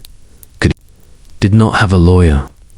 She had neighbors who loved her, but love does not speak law. She had a daughter who shouted and was told to hush. She had a piece of paper with her name misspelled and a charge printed clearly: possession and consumption under the decree. At the station, Inspector Mummy, the Effendi, you remember his small, stubborn diary, watched the intake as a man might watch a river carry everything downstream, including boats he would have preferred to keep tied to the bank. He wrote that evening, ate, hater, dusty, searched 20 rooms, found 1 jar that made me feel like a thief. The woman was blind. The captain said the law does not list exceptions. The captain is correct. I dislike that correctness. There is a women's cell in the station, 1 room, 1 window, too high for anyone to see in or out. The bench is wide enough for 3 if they like each other. On busy nights, it holds 9. The smell varies according to generosity: a guard who lets in fresh air, another who sells it as an indulgence for a coin, a third who forgets that rooms are living things and need to breathe. Khadija stayed 2 nights there while a clerk found space for her case at a court that can only be called a court if we agree to be generous with words. A police bench where decrees flow faster than the people caught in them. Her neighbor brought bread to the station door and was told she could pass it if she put it in a basket and did not look directly at the prisoners. Radia's face, all eyes and elbows, appeared for 1 moment between shoulders and then was gone. Court is a stage that pretends not to be a stage. On this day, the gallery was populated by men in jackets making notes in languages Khadija did not understand. One had a notebook with a leather strap, Another kept his pencil behind his ear even as he wrote, in case he had to put it up quickly and look official. The judge, an efficient man with a clear calendar, kept the proceeding neat. The charge was read. The clerk testified. The constable nodded for emphasis. There was no dispute about the jar. Khadija had not learned to lie just because the world had learned to listen to lies. Do you deny possession? I don't deny hunger, she said very softly. I don't deny pain. Her words did not fit in the spaces provided. Representation arrived in the form of a court-appointed defender, who had 3 other cases waiting and a stomach that had already decided. On lunch, he spoke 3 sentences, one about mercy, one about the woman's condition, and one about the city's reputation for fairness, as if fairness were a building that tourists might visit and admire. The prosecutor, careful, polite, spoke of moral hygiene, of examples that must be set, of the danger of permissiveness when the eyes of the world are on a modernizing nation. The sentence was 18 months. The words that delivered it were gentle. The words that took Khadija by the elbows afterward were not. Out in the corridor, a visiting European journalist asked to see the jar. He took notes. Egypt tackles native vice with firm hand. Elsewhere in town that evening, a salon served wine without a thought to its legality under any code but custom. Unequal law is not always loud. Sometimes it is a shrug in one neighborhood and a baton in another. The women's ward at the prison below the citadel had been built for 20 and currently held 81. You learn the layout by inches, 4 steps from door to wall, 7 paces from bench to bench, 2 fingers of window you can share if you rise on your toes and stretch. Lice are not a metaphor here. Coughs are not a symbol for sorrow. They are facts, counted in the dark the way sailors count waves. Work is laundry washing for the garrison, for the warders, for the hospital work that takes skin off knuckles, and leaves a woman dreaming that water is a person who resents being touched. Meals are theory. Bread, gruel, sometimes a bean or 2 if a guard is in a good mood or wants to buy his way into heaven in increments. Extra blankets arrive by purchase, not by policy. Soap is an indulgence reserved for women with relatives, who can make regular visits past a gate that moves its hours like a shell game. Khadija learned to be useful on her first morning. She could still sew by feel, and the ward matron liked neat seams. She hemmed rags into cloths, repaired torn uniforms, mended sacks for the prison kitchen. She became, in the eyes of officials, productive, which is the closest thing to mercy a system like this offers. She also learned who to trust, a skill as valuable as any craft. Trust the old woman with the broom and the spine like a question mark. Do not trust the girl who cries easily and listens carefully. Trust the warder who complains aloud. Distrust the one who smiles often. Trust the doctor's assistant when his hands are shaking. Distrust him when they are steady. A woman named Salwa taught Khadija the rhythm of the place. Salwa had 3 months left on a sentence for petty theft, which is another way of saying we ran out of names for the ways a poor woman feeds her children. She shared her blanket and her knowledge of the quiet economy. A piece of soap costs 2 hunks of bread, 1 blanket costs 5, and a favor costs more than anything because it asks to be repaid forever, once a week. Radia came to the gate and pressed her palm against the wall at the place where, if Khadija stood on the inside at exactly the same height, she could feel a faint coolness spread into her hand. Skin learns to speak other languages when eyes cannot. A guard allowed a bundle through when the captain was out and the sergeant was distracted by a toothache. 2 weeks he refused, just to show that he could, here and there. The prison chaplain, a pious man with a dry cough, spoke of redemption. He meant it, and also believed it could be measured by compliance. The sermons gave shape to ours that otherwise would have been a pile. Khadija liked his voice, not for the words, but because it sounded like someone who had once sat in a courtyard at evening and listened to sparrows. She did not die in that ward. This is not that story. She lived because the line between survival and not is thin, and she kept her feet on the right side by habit and luck and the stubbornness of mothers who can feel their children's breath as a command. She came out thinner. She came out with a cough that faded eventually. She came out with a record that would not. Freedom after a sentence is a strange room. The door is open, but the walls have followed you home.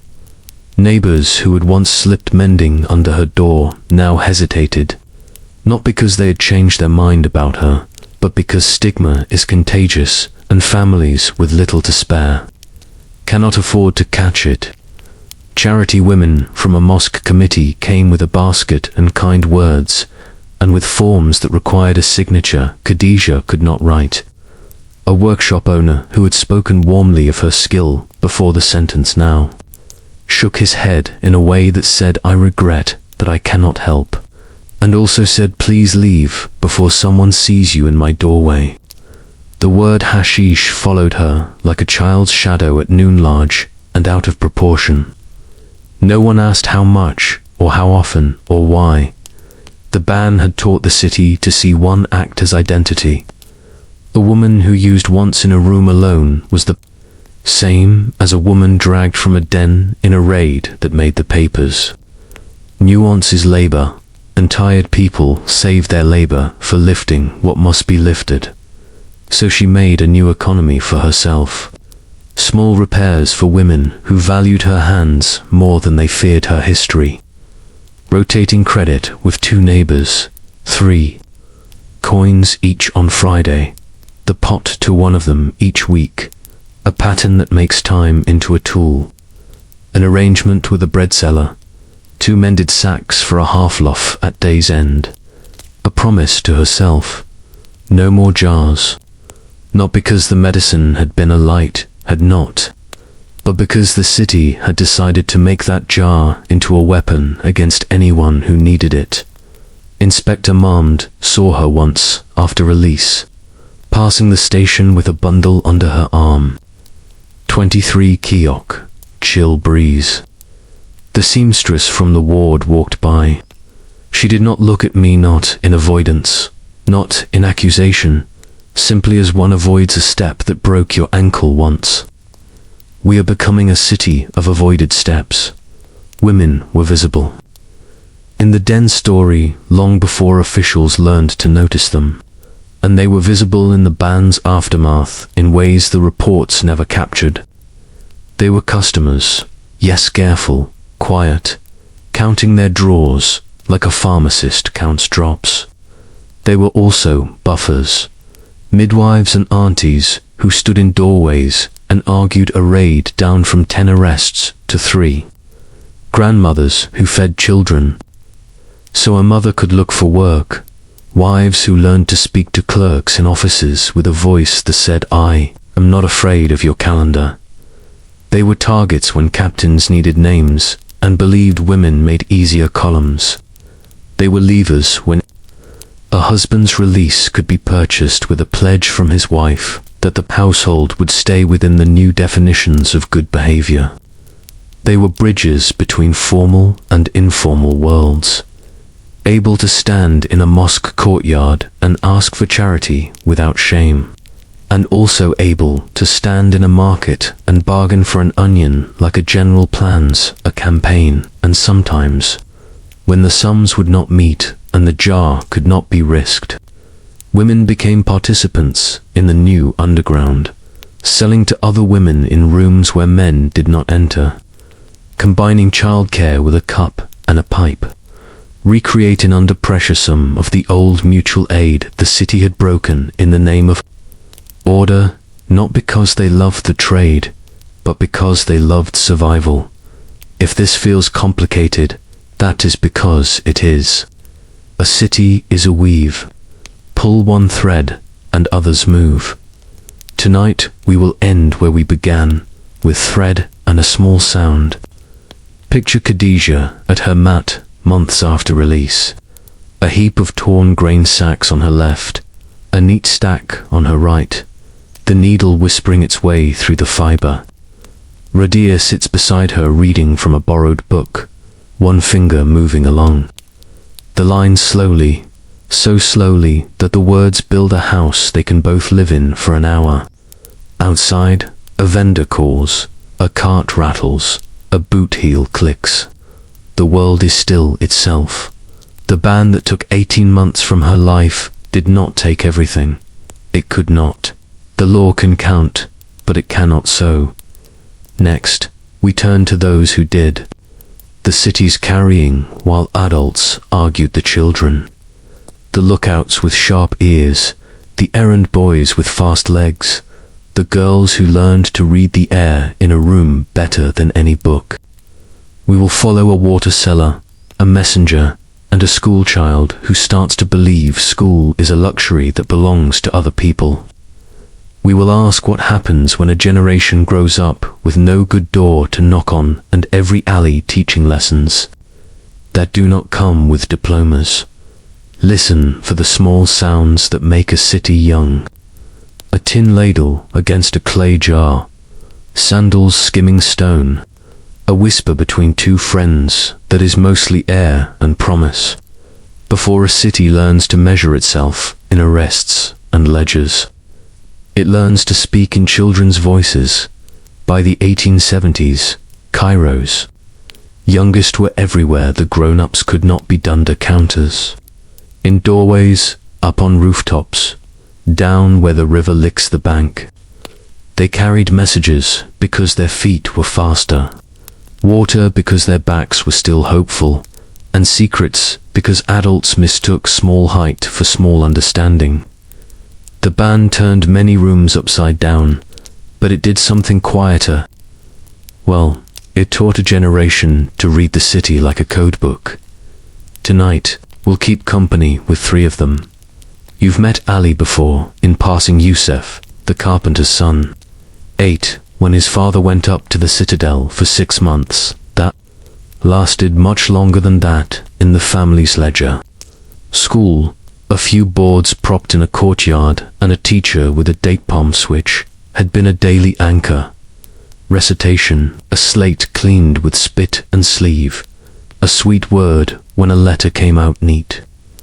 When the rent grew teeth, school turned into a story people told about luckier mornings. Ollie joined the little army of Saka water carriers who moved between pump and doorstep with the seriousness of men carrying news of war. He learned the route quickly, which wells ran clear, which courtyards tipped more generously, which doorkeepers liked their jars filled to the shimmering lip, and which preferred room for ice. He learned that a coin pressed into a child's palm by a kind auntie is also a form of education. Ollie joined the little army of Saka water carriers who moved between pump and doorstep with the seriousness of men carrying news of war. He learned the route quickly, which wells ran clear, which courtyards tipped more generously, which doorkeepers liked their jars filled to the shimmering lip, and which preferred room for ice. He learned that a coin pressed into a child's palm by a kind auntie is also a form of education. Work taught him numbers faster than the kutab had. 4 fills make a jar, 3 jars make a good morning, 5 good mornings keep a family inside their room. It also taught him how adults use eyes. In alleys where constables paused to practice their authority, grown men drew attention like lanterns. Boys turned invisible at will. To be unseen is a kind of power. It is also a small erosion of a child's right to be noticed for being a child. One afternoon, while the sun sat heavy on roofs and the city tasted like copper, a man whose name Ollie never learned asked, lightly, if the boy would mind stepping into Abu Farid's doorway and saying whether there were boots on the mat. "Only look," he said, "and if it's clean, come back with your jar and I'll pay for a fill."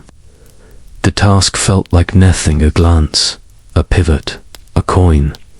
The man kept his word. The coin was real. The job became a thread that led to other threads. Every district had a boy like Hassan 12, but already shaped by the work of the lanes. Hair a little too long because haircuts cost coin. Eyes older than his shoes.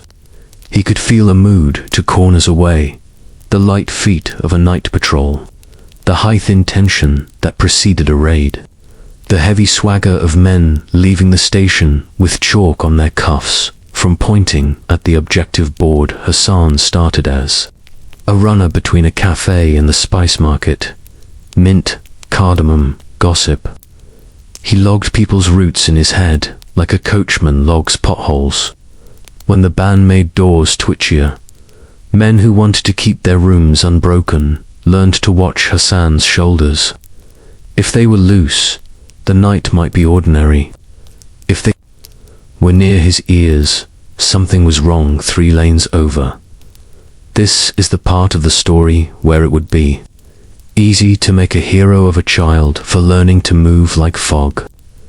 It would also be easy to make a villain of anyone who used a boy's invisibility to oil adult machinery. The truth is a third shape. Mutual use born of mutual lack.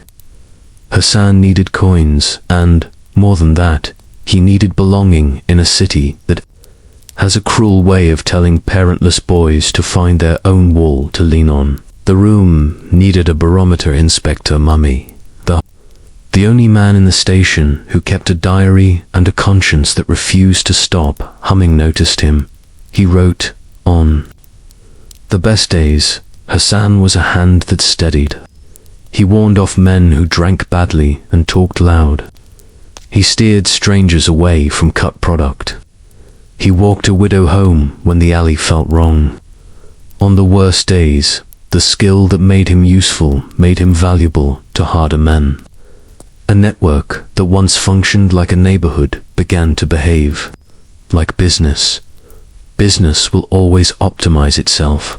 In the underground, optimization often looks like taking larger risks with smaller lives. There was no single moment when Hassan crossed a line.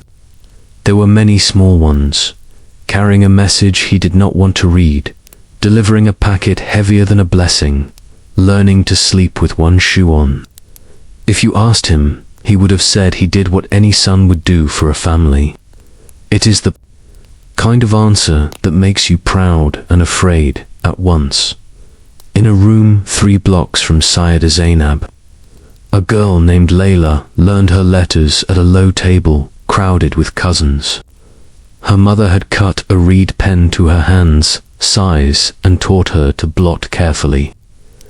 Layla loved Bar because it sat on the line like a boat with a dot, a passenger riding under the curve.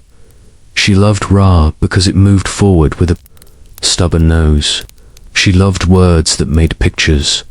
When the band turned raids into a weekly weather pattern, the room's men calculated risk and decided the girls would be safer in the workshop. It was a kindness that felt like caution and turned into a detour. Layla became a thread of small hands, quick eyes, hours marked by a 4-woman's clicker. The workshop wasn't cruel. It was simply indifferent, the way factories are to breaks. 1 complaint allowed per day. Tears tolerated only if they did not fall on the cloth. Layla's route home took her past Abu Farid's door. She learned its rules by seeing them, the way children acquire a second language by living near it, the half-open door, the low talk, the way a room rearranges itself at the scrape of a heel. She also learned the other rooms that had replaced the gentler ones. Titter, quicker, product in a bead that didn't need tea or mats. Just a coin and a corner. There is a difference between a place that sits in a neighborhood and a point that punctures it. She could feel the difference without words. Her uncle, who had learned to act as a father in a city that asked men to perform versions of themselves according to the nearest office, sometimes sent Layla with a message to the foreman of a building site. Messages will work. Girls did work. Once, he sent her with a folded note to a shop that sold ink and paper in the European Quarter. The shopkeeper addressed her in slow, heavy English, as if language itself were a tray she might drop. Layla replied in unhurried Arabic and, for the sheer mischief of it, put one English word in the middle like a pomegranate seed. Receipt, please. The man laughed and gave her a pencil. Sometimes a pencil is a medal. Layla kept learning letters in stolen minutes. Radio Khadijah's daughter read to her when the stitching circle rested its eyes. A teacher at the local kutab, who had started a side practice of evening lessons for girls at a quarter price, put an alphabet on a cloth and rolled it like a scroll so it could hide in a breadbasket if someone came knocking. The ban had not been written to erase girls' learning. It simply filled the days with errands that rubbed the lessons thin. A city that pulls children into adult work learns to forget that they are children. Layla refused forgetting in small rebellions. She saved the pencil for drawing, not for lists. She wrote her name large on scraps so it would not shrink. She learned to count change and to count airs, the difference between a room where she could stand with her chin up and a room that asked her eyes to find the floor. One evening, as the light turned fat and gold, Inspector mummed off duty and walking home without his cap, which is how you can tell a man is trying to remember he is also a person, saw Layla copying a word from the cloth alphabet onto a wall with the pencil. He did not scold. He watched until she finished the word sober patience, because the day had earned the right to be named. He wrote in his diary what the city taught them and what it forgot cities teach. They teach by repetition. They teach by the paths they make easiest to walk. Cairo taught Ollie to translate water into rent, Hassan to read danger before it spoke its name, and Layla to fit letters into cracks. These are not small skills. They are not what we mean by childhood either. The mosque courtyards tried to counter-teach. Some imams began afternoon circles for boys whose mornings were spent working, giving them food with the recitation because empty stomachs memorize badly. A few women's committees, the quiet backbone of every district, formed loan groups, so that families could say no to the kind of favors that asked children to stand at doorways and cough twice if they saw boots. An old judge in a small court near Bob al-Kalk started replacing fines with chores for boys sweeping the courtyard. Carrying books so the station wouldn't turn their names into entries that followed them into adulthood like a bad smell. The first rules Ollie learned came from regulars who didn't want the room to lose its last threads of safety. Never tap unless you've looked. Never lie about boots. Never stand in the mouth of the alley. Never speak to a constable as if you know him. Never carry messages you don't understand. The rules were practical, like learning where a step is shallow in flood season. They also moved a boy's center of gravity away from school books and toward a map of adult fear. When Yusuf came home, he tried twice to bring Ollie back to the kutab. Twice the sums pushed them back to the jar route. On the third try, the teacher set a slate in front of the boy and asked him to write Olive with a steady hand.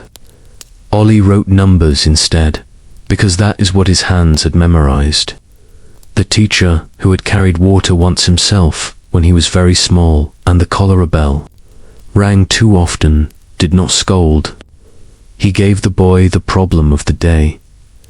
If a jar is for fills, and a family needs 3 jars, and 1 fill is 2 coins, what is the week?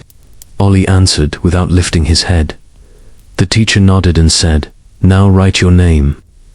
Ollie sat down. Ali, each letter larger than the last, as if enlarging the self might hold on to it. The band did not draft Ali. It recruited him the way a river recruits every low place during flood. The mixed courts did little for children. They were built to arbitrate contracts, not to untangle childhood. The consulates watched for public order in ways that never included a slate and a reed pen. The police meant well on Mondays and meant numbers on Fridays. Meanwhile, the market, the truest teacher of all, in a thin year taught that a child's nimble presence is useful, and usefulness is a hard thing to argue with when rice has become a rumor, and yet the children also taught us something. They showed that even when policy collapses institutions, people stitch workarounds. A kutab on a roof after sunset. A chalk alphabet that washes away with the first rain. A lookout who refuses to work for men who hurt women. A water boy who decides to warn off drunks rather than steer them to a door. A girl who becomes the neighborhood's post, carrying good news, louder than bad because someone has to. There is a sentence that adults like to use in worried times. The children are the future. In Cairo, in those years, a quieter sentence was more honest. The children are the present, doing our errands while we argue. The narrow bridge. What happens to a city that raises a generation bilingual in childhood and crisis? You meet them 10 years later, and they are remarkably competent at surviving and remarkably unsure where to bring their competence. Some will toe the line as soon as a line holds. Some will slip where there is no line, because slipping is what they were trained to do. A few will carry the city on their shoulders, the way they carried jars when they were small and tired and unthanked. Ali will remember the day the teacher asked him to write his name and realize that names can be rescued from numbers. Hassan will learn that reading the city's weather can be used to shield as well as to sell. Layla will collect words until she has enough to insist, in sentences that will make a clerk look up, that girls belong in lines that last longer than. Aaron's. The band did not plan for them, but it made them. If it had measured its success in slates rather than seizures, in evening lessons rather than in morning raids, in children home at supper time rather than in graphs that pleased a ministry, perhaps this chapter would be shorter. We do not get to rewrite decrees. We do get to follow the children out of the alley and into the next room where adults, tribulatedly to match policy to people. That room has 2 doors tonight, a pulpit and a clinic. The pulpit belongs to a sheik who will talk about 2 intoxications against smoke and indifference, and then do something that a sermon alone cannot do. The clinic belongs to a doctor whose ledger measures pulses, not pins on a map, and whose waiting room smells like carbolic and human hope. We'll step into both, calmly, because the people inside are trying to help without making a new kind of harm. If you stand very still at dusk, Cairo offers you 2 kinds of quiet. One collects under domes, the quiet that follows recitation, the air cooling after a sermon as sandals shuffle and prayers fold themselves away. The other pools near a doorway marked with a chipped blue tile and the smell of carbolica. Clinic, where people wait with their breath held, not because they fear a diagnosis, but because in that room someone finally listens. Tonight we'll visit both. One keeps the city's soul from hardening. The other keeps its body from breaking. Neither can fix everything. Together, on certain nights, they keep a few more people from falling through the week. The pulpit, to intoxications, he is not famous. He does not write pamphlets or argue with dignitaries. But in the Khalifa district, everyone knows Sheikh Mohammed Al-Khalili by the way he greets children first and men after. His sermons are short and steadied by a rule he repeats like an oath.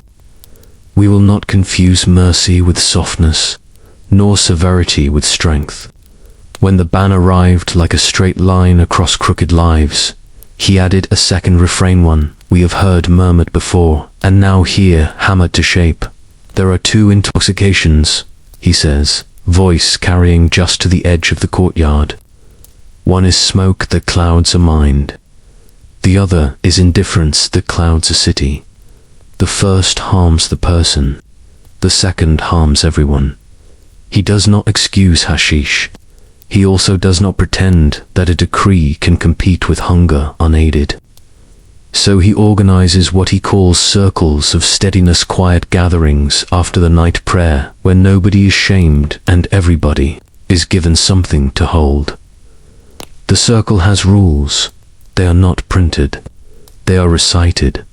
In the first circle, Fatima, the midwife, sits beside Khadijah's daughter, Radia, who reads the names from a small ledger stitched in cloth. Yusuf, the lancer, stands near the door because old habits make him prefer exits. Ali, the water boy, perches on the step with his jar, allowed to listen because he is working and because the sheikh refuses to let adulthood swallow childhood whole. The ledger is not a book of sin. It is a map of help. Who needs bread today? Who needs work 3 mornings this week? Who needs a night to sleep without counting? A zakat fund pennies and promises pooled by shopkeepers and anti-skeeps, a pot of lentils simmering in the mosque kitchen, and a shelf of oil for lamps that burn late over sewing. Then, the part the city thinks cannot be done without a baton, weaning. Men and women who want to reduce their drawers put a pebble in a bowl for each drawer they would have taken. The sheikh's wife, Salim, trades 2 pebbles for 1 date and a cup of hot anise tea. There are no speeches. There is counting, and there is company. A woman who used to put 3 pebbles in the bowl now puts 2 and looks at the door without flinching. It is not victory. It is direction. The sheikh makes rules for sellers too, the ones who will come whether or not he invites them. He tells them calmly, as a man discussing the price of onions, that if he hears of sales to children, he will stand in the lane and say their name after the prayer until the neighborhood learns to look away from them the way it looks away. From thieves, he cannot arrest. He can embarrass. In Cairo, that is sometimes the stronger tool. Word travels. Room owners who still try to keep the old courtesies, a mat swept, a door half open, tea for the weary, quietly agree to a code. No sales on Fridays, no sales on credit to widows. Keep the mix mild for people who ask. It is fragile, it is not. Nothing, of course. Not everyone loves this. In the station, the new captain calls the mosque a sanctuary for vice. In the consular office, a clerk wonders if such leniency will impress European subscribers to the idea of Egyptian modernity. And in the mixed courts, where paper is the chief sacrament, a man in a good jacket mutters that charity is fine as long as it doesn't interfere. Inspector Mumd Effendi hears the talk and walks to Khalifa one evening on his own time. He stands just outside the light cap in his hand while the sheikh speaks. The law is a fence, the sheikh says. Good fences keep sheep from cliffs. Bad fences break when leaned on and cut wool for nothing. He looks up and sees Mumd does not call him out, does not nod and continues. If a fence is badly placed, people will either jump it or dig under it. If we cannot move the fence, we can lay a plank over the razor wire. After, the inspector writes, 6 Amshire, cool night. I have never before seen a ledger that measures less smoke, less shouting, less shaman, felt it way more than hours. I don't know how to write this into a report. The clinic, pulses and stories 3 lanes away. On the ground floor of a building that leans slightly as if tired of holding everyone up. Dr. Y. Sufafendi. Al-Misri keeps his door unlocked. Until midnight most nights. He is not the court physician with wax seals. He is a man with clean hands, a notebook, and a habit of looking at people's faces before their papers. The waiting room smells like time steam. A kettle lives on the stove, tea for coughs, fennel for stomachs, anise for worry. On a shelf, tinctures and ointments, some imported, many made with willow, black seed, and camphor. On his desk, 2 ledgers. One lists symptoms, treatments, and dosages. The other is a book of stories, the cause behind the cause, which in his view is often the real prescription. He sees Yusuf the lancer first for sleep. The soldier's eyes are rimmed with the red that comes from long nights and long remembering. Dr. Yusuf listens until the story runs out of steam. He writes, not a charge, not a name for the station, but a plan. Week 1, half cup of poppy seed tea at dusk, no later.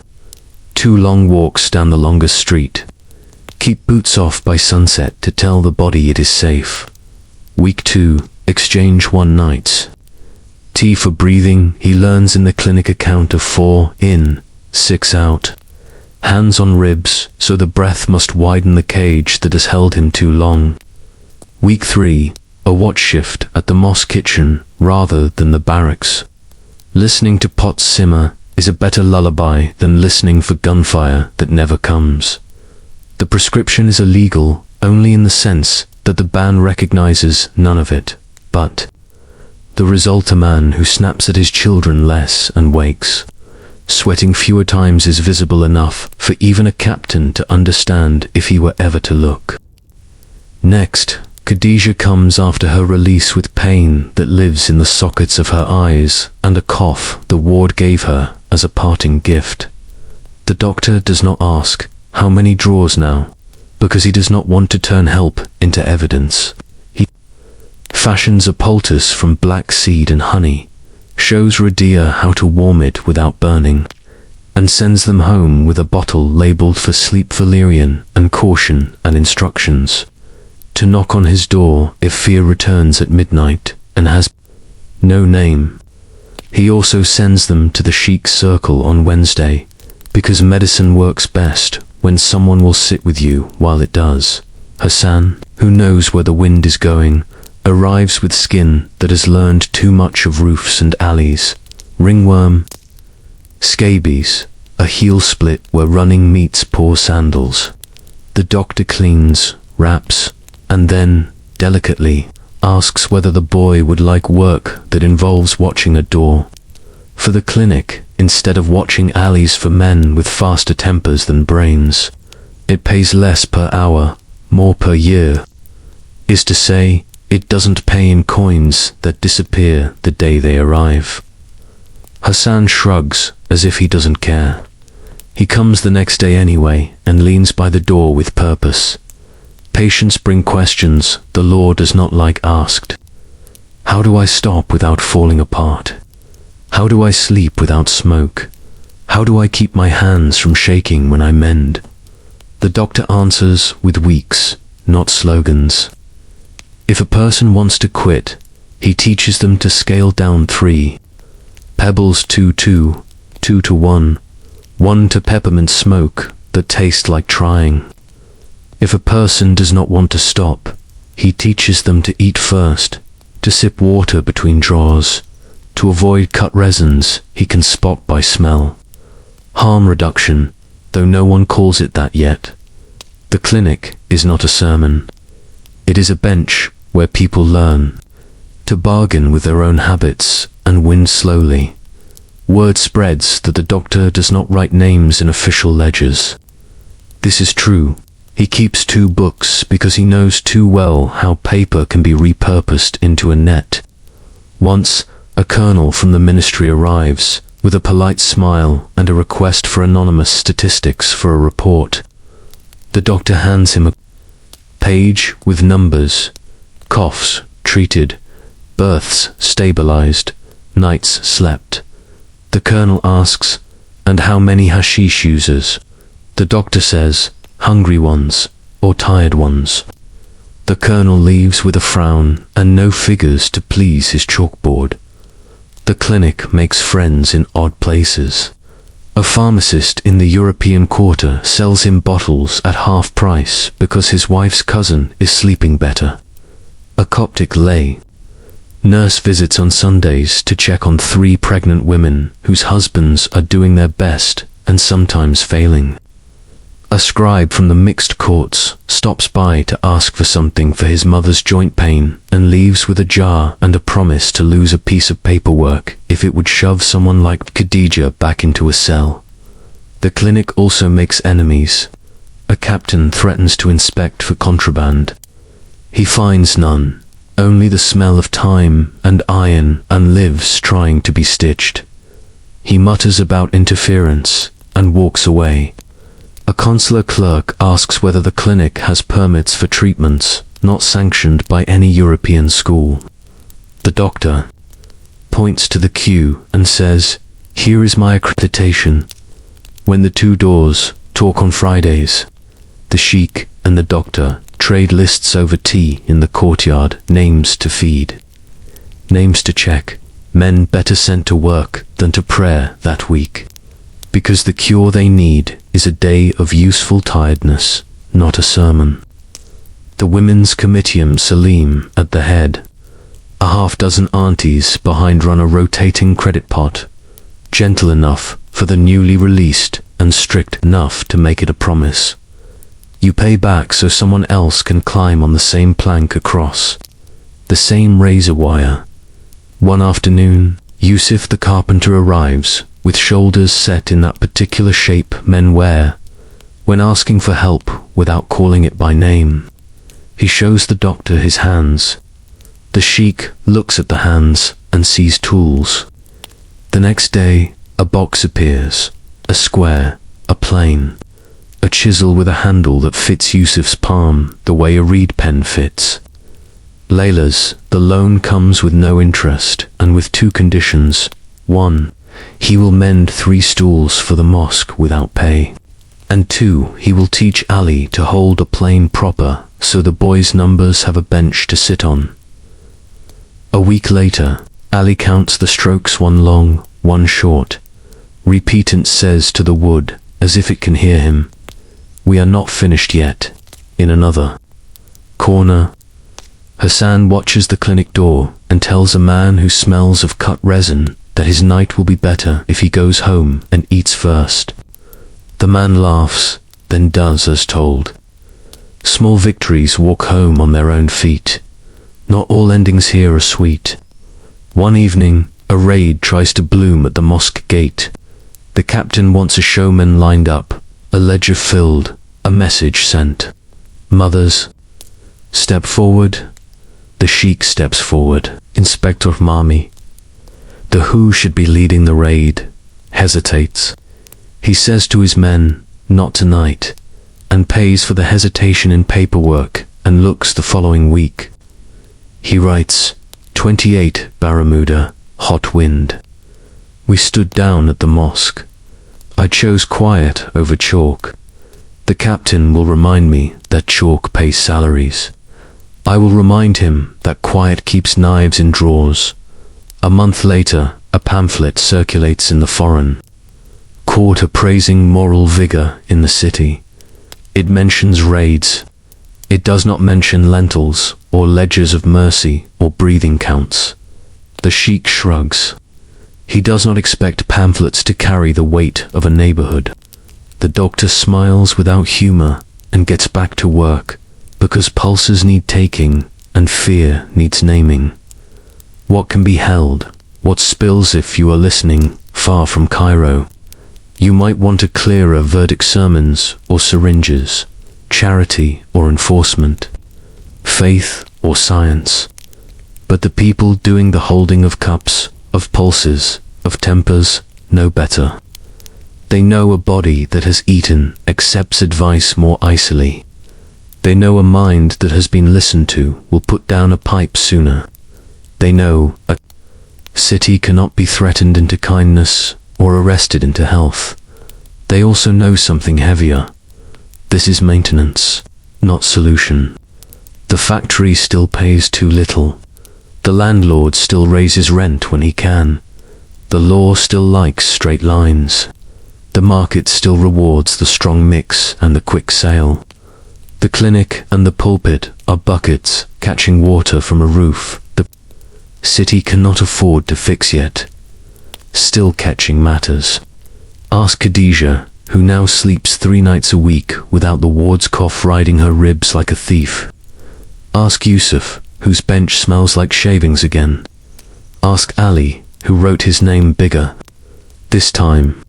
Ask Hassan, whose job by the door has taught him that watching can be a profession that keeps rather than takes. And ask Mumd, who has discovered that the kind of ledger he most wants to keep is the one he cannot submit. Fights avoided children. At home, doors not kicked.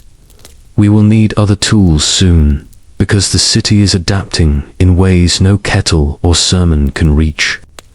The ban has created new arrangements, neighborhood protection societies, rotating funds with teeth, codes enforced by people with more knives than patience. Some of these will save families, some will tax them in new ways. Many will do both. Next, time will open those books, the ones that aren't kept at the station or the mosque where dues are paid, favors counted, and safety bought by the week. We'll read how an informal insurance against raids turned into a parallel government with stamps.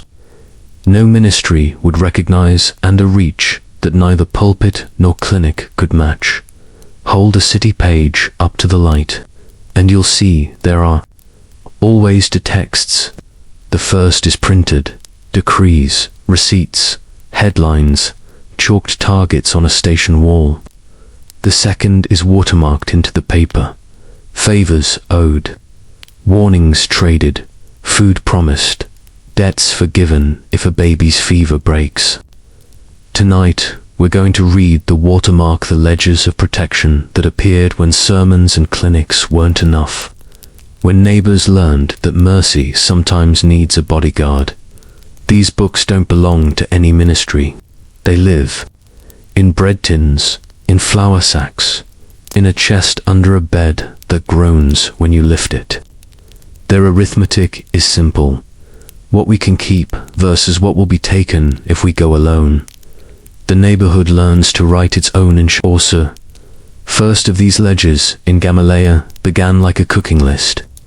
Salemu, remember the sheiks. Wife with the spine of a palm trunk stitched, a cloth cover, and wrote down 3 columns, names. Weekly share, what to do when the worst happens. At the top, she inked a rule that sounded like scripture, even though it wasn't. No one is left without soup or witnesses. For a while, it felt like a potluck against misfortune. Members paid a piastre on Fridays. The fund bought lentils, paraffin oil, sheets for the clinic, a chisel for Yusuf, the carpenter, when his had been pawned into someone else's toolbox. When a woman came home from the women's ward, the society sent coal and soap so she wouldn't have to wash her shame in public.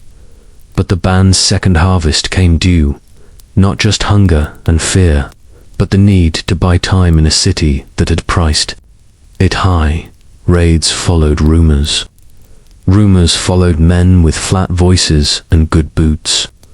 Rooms learned that warnings arrived to waste through a conscience or through a coin. The fund bent to reality. A fourth column appeared in the ledger, sewn in with deliberate hand. Security. Salim didn't like the word. She preferred safety. Safety, though, is something you make together. Security is something you rent when togetherness has been scattered by policy and fear. The society paid one watchman, at first a cousin, of a cousin gentle-eyed, with a whistle he promised never to use unless it would help. Then they paid for a second because the lanes forked. Then for two runners to circle the block at dusk, to cough twice if boots approached, to cough once if it was only a landlord with a temper. You can hear where this is going. Where there is money for whistles, there will soon be throats that prefer to sing for higher pay. The man with the stamp, his real name was Sayed, but the lanes called him Olrakt McCounter because he liked numbers more than neighbors. Not that he was unkind, he was simply unmoved. He had a stamp carved from bone, a pomegranate flower pressed into red wax, and he used it to recede the neighborhood's fear. Sayed's proposition was polite and predictable. You pay dues into the fund, he told a tenement's worth, of families on a Thursday night, and I see that everyone pays the same. No one asks your sister for more because she's pretty. No one shakes your boy because he runs fast. The watchmen are my watchmen. They don't drink on the job. They don't sell what they watch. He tapped his stamp on the table. You will get a mark each week. If there is trouble and you have the mark, my men will stand at your door. If you do not, they will stand somewhere else. There it is, the hinge where mutual aid turns toward protection. The society's book with 3 columns now had a second book, kept in Sayed's hand with a neatness born of ambition. Names paid, not paid, service rendered.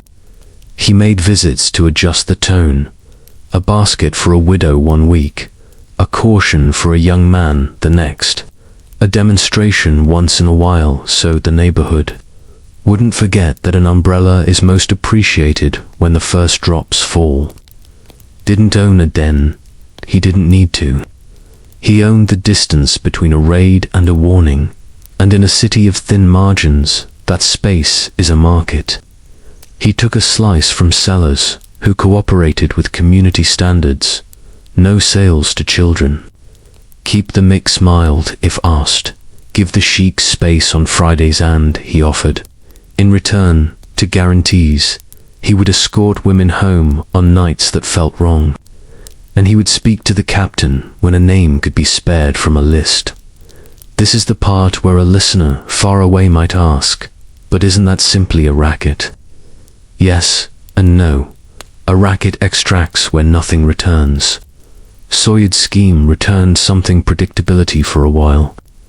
It also, inevitably, taxed everything it touched. Prices rose. The strong mix got stronger to make the sums work. The hour that used to cost a bread's worth now cost 2. The children shouldered a little more that week because the ledger demanded it. Inspector mummed, watched the change like a tailor watches a seam slip. He wrote, 17 tuber, cold wind. New marks the pomegranaten, 3 doors in Darb Alamar. When we walked the lane, men stood in their thresholds, calm as cats. Either they love us, or they have already paid for calm. Later, a woman showed me a stamped square of paper and said, I pay every week. Don't frighten my daughters. I told her I had no quarrel with her daughters. I am not sure that was true. 21 tuber, still cold, stopped a boy with a whistle. He said he works for the mosque. The whistle had a pomegranate carved into it. The city is learning to speak in stamps. The women's book with teeth men have a way of assuming the invention of the ledger. The truth in Cairo then, as now, is that women keep the books that keep the city standing. When Sayed's stamp began, printing itself on corners like a small red dawn, the aunties adjusted. They formed another society, Jamut al-Himbya, the protection circle. Not his, theirs. The dues were small, the rules were not. You paid in a coin and a favor each month. Watch 2 children on a Tuesday. Sit with an old woman during her cough. Bring 3 loaves when a cell gate opens. Go to the station with a neighbor so she is not alone. They also paid, reluctantly, for a woman with a voice that could make a constable hesitate. Not because she was fierce, but because her brother-in-law worked at the ministry and liked to keep his shoes unspattered. Their ledger added a column Sayed's never would. Men to avoid. Names were whispered, not written, but the initials spoke loudly enough. Men who cut their product. Men who used credit as a chain. Men who admired children too closely. The aunties didn't carry knives. They carried reputation, and in a city where everyone lives within earshot, reputation can be sharper than metal. Once, when a seller in Khalifa violated the rule, he sold to a girl with kitchen burns on her hands and tears on her face. The women stood in a line outside his doorway after the noon prayer. No shouting. Each held a loaf. Each placed it on the step and said, "We thought you were hungry. We were wrong." The room died by evening. Sayed's men could keep constables at bay. They could not keep bread from speaking. For a time, the men's stamp and the women's line kept a balance. Even the captain tacitly respected. It kept the clinic from being overrun. It gave the sheikh space to scold and soothe. It let Yusuf work and Khadija, So and Hassan watch a door that did not require him to run, when running would have saved strangers and cost him himself. Balance, though, is what streets do when walls are pushing. It is a pose, not a posture. When protection hardens, two things hardened the protection business into something harder than itself. The first was success, the quiet lanes, the fewer raids, the feeling that a stamp or a line could hold the night. Success is an invitation. The second was a new captain who demanded wageable results. Seizures by mass, not by story. The market adapted, and adaptation often means sharpening. Sayed hired 2 men with knives because knives discourage improvisation. They weren't monsters, they were professionals. They stood where he pointed and persuaded what needed persuading. They also began to collect in kind when dues were latrings. A bracelet, a boy's watch bought with an entire summer's errands. The aunties pushed back. A meeting was held in a courtyard that carried arguments like music. Your stamp, said Salim, thinks it invented the word we. My stamp, said Sayed, keeps the we from being arrested for sport. Your men, said one of the aunties, scare children. Children should not be in these rooms, he said, and in that sentence hid an entire cowardice. If a city tells children to do the errands, no stamp gets to pretend it doesn't notice the feet that run them. They compromised the way tired people do. A promise to leave women's doorways for women to guard. A promise that dues would be flat, not elastic according to mood. A promise most fragile, that anyone who broke the no children rule would find his name in the Friday sermon and his face in the clinic doorway, with no one willing to sell him a salve. Inspector Mahmud wrote, Shur Bermuda, dry heat, broke up a scuffle between one of Sayed's men and 2 boys. The man said he was collecting what was owed. The boys said they were paying what they could. I told them all to go home. They looked at me as if I had said something from a storybook. 13 Bermuda hotter. The pomegranate stamp now appears on receipts for onions, on notes between shopkeepers, on a wedding invitation. We have invented a parallel government with no flag and better hours. Arbitration, the old art with new actors with stamps come disputes. Who pays when a watchman misses a raid? Who is liable when a seller ignores the code and a widow's boy is found with cut resin? Who gets priority when the clinic has 2 beds and 3 fevers? The city revived its oldest tool, soul, the settlement. Arbitrations gathered under acacia trees, in courtyards, in the sheik's side room that smelled like tea and worn carpets. The chairs told you who you were, an elder's back straight against a wall, a seller's knee jiggling, a mother perched as if ready to leave because she had a soup to mind. The counter arrived with his stamp and 2 quiet men. The aunties arrived with their ledger and 3 nephews who were instructed to carry water and keep their mouths shut. The rules were a braid of custom and invention. Everyone spoke in turn. Insults forfeited a point. Tears were counted as testimony. No payment changed hands inside the circle, only promises, stamped and signed outside after. Often the result was repair. 50 loaves to the community pot. 2 weeks of watching the children's lane for a man who had looked away at the wrong moment. A public statement. I sold to a boy. I was wrong. I will not again. Sometimes the result was banishment not by law, but by eyes that refused to see you. This worked until it didn't. A knifing in Dabo Maga after midnight taught everyone that a market with muscle will eventually test how much muscle it can use. The man who bled didn't die. He did cough blood for a week, and the clinic learned 3 new ways to settle a man's body without the help of laws that knew how to count but not how to care. Syed paid for his medicines and sent fruit to his mother.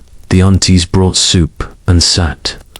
The sheik preached a sermon about fences again. Everyone changed very little. Who paid? Really every dues, coin came from somewhere. A bracelet Zainab would rather keep, an extra hour at the thread bench for Layla. Another jar for Ollie when his back said he was 12, and the jar said he was grown. A missed doctor's visit. For Khadija, because the cough seemed quiet this week, and the stamp collector would not be. Even those who did not touch hashish paid because safety is a public good, and, in a season when the public cannot provide it, private taxes bloom like shameless flowers. The consular quarter wrote nothing about any of this. Its own ledgers counted. Cotton, freight, rents, and the moral tone of a city seen from carriage height. The mixed courts occasionally brushed the watermark when a case about eviction or debt contained the smell of a stamp, then turned back to contracts where cause and effect are easier to print.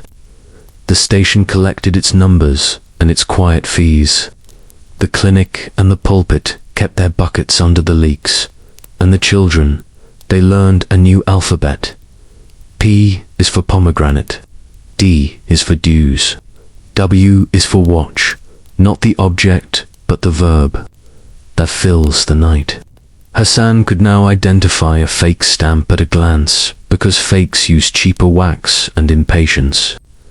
Ali learned to count weeks by who knocked on the door on Fridays. Layla added a word to her wall, Adelnot, the law's idea of justice. But the neighborhood's attempt at balance when law is elsewhere employed. The cost of hired mercy. It is tempting to end this chapter by thanking the stamp for keeping certain doors unbroken. Some gratitude is owed. Predictability saves lives. But hired mercy has interest. It teaches the city a lesson that is hard to unlearn, that protection belongs to those who can pay, that quiet is a service, that safety is something you rent rather than something you build. It also trains hands, Men who keep a lane calm for dues can keep a lane calm for politics. Women who move food and favors with precision can move messages and money later, when messages and money must move without paper. A boy who learns to read wind can learn to read troops. A girl who writes Sabr on a wall will write other words when the time comes, and do it with a steadiness learned in rooms where steadiness was a currency. Inspector mommed again, and Mad Bation's hot and close. People say the city has learned to behave. The city has learned to budget. Safety, bread, light, sleep. Everything has a line now. I worry about the day a new payer arrives and offers higher rates for the same skills. He doesn't have to worry long. A new payer is walking toward Cairo, with a flag and payroll, comfortable with stamps and in love with columns that always add and stories that never complicate. He will look at Syed's ledger and see not a nuisance but a blueprint, an existing network that can be bent to other uses.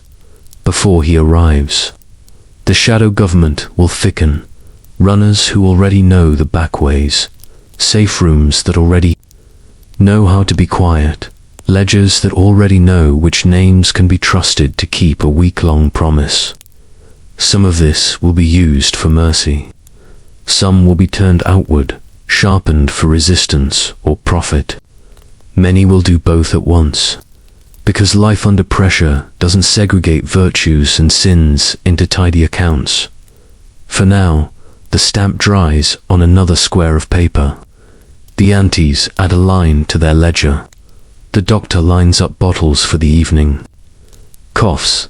The sheik sets out 2 extra stools, because men with better boots have begun to stand at the edge of the courtyard. To listen and to frown. We'll turn the page with them, coming in part 10, the shadow state, when the occupation arrives. Promising scientific order. When protection ledgers become administrative maps, when a market's muscle gets a uniform, and when the very networks that kept kitchens warm become conduits for something larger than soup or sleep. There is a particular quiet that follows the entry of an army. It is not peace. It is the pause of a city learning the grammar of new boots. The first morning after the occupation of 1882, Cairo woke to an alphabet of sounds it hadn't learned to spell yet. Hoof against cobble, the clink of unfamiliar buckles, pages turning in rooms that had never before smelled like fresh ink, and English soap. Order was promised scientific order, the kind that keeps exact ledgers and pins, maps with hat pins, the color of authority. Men with neat partings and blue pencils appeared in offices that had previously contented themselves with cups of tea and a good memory. They requested lists. They insisted that lists were kindness, that a city which could be enumerated could also be rescued. Cairo, which knows in its bones that rescue and rule are siblings, that quarrel loudly, listened without blinking on a long table in a borrowed room near Abdan Palace. A British captain named Edward Wingate stood before a city that had been reduced to sheets. The sheets were labeled with confidence. Administrative map, no 1. Water, no 2. Grain, no 3. Unrest. And then the newest, no 4. Informal associations, hashish, and adjacent activities. That last title explained itself, while pretending not to. Gentlemen, Wingate said, tilting a pointer at the paper Cairo, we prefer channels to puddles. Watering a city through channels saves loss. He didn't have to say aloud what everyone in the room understood.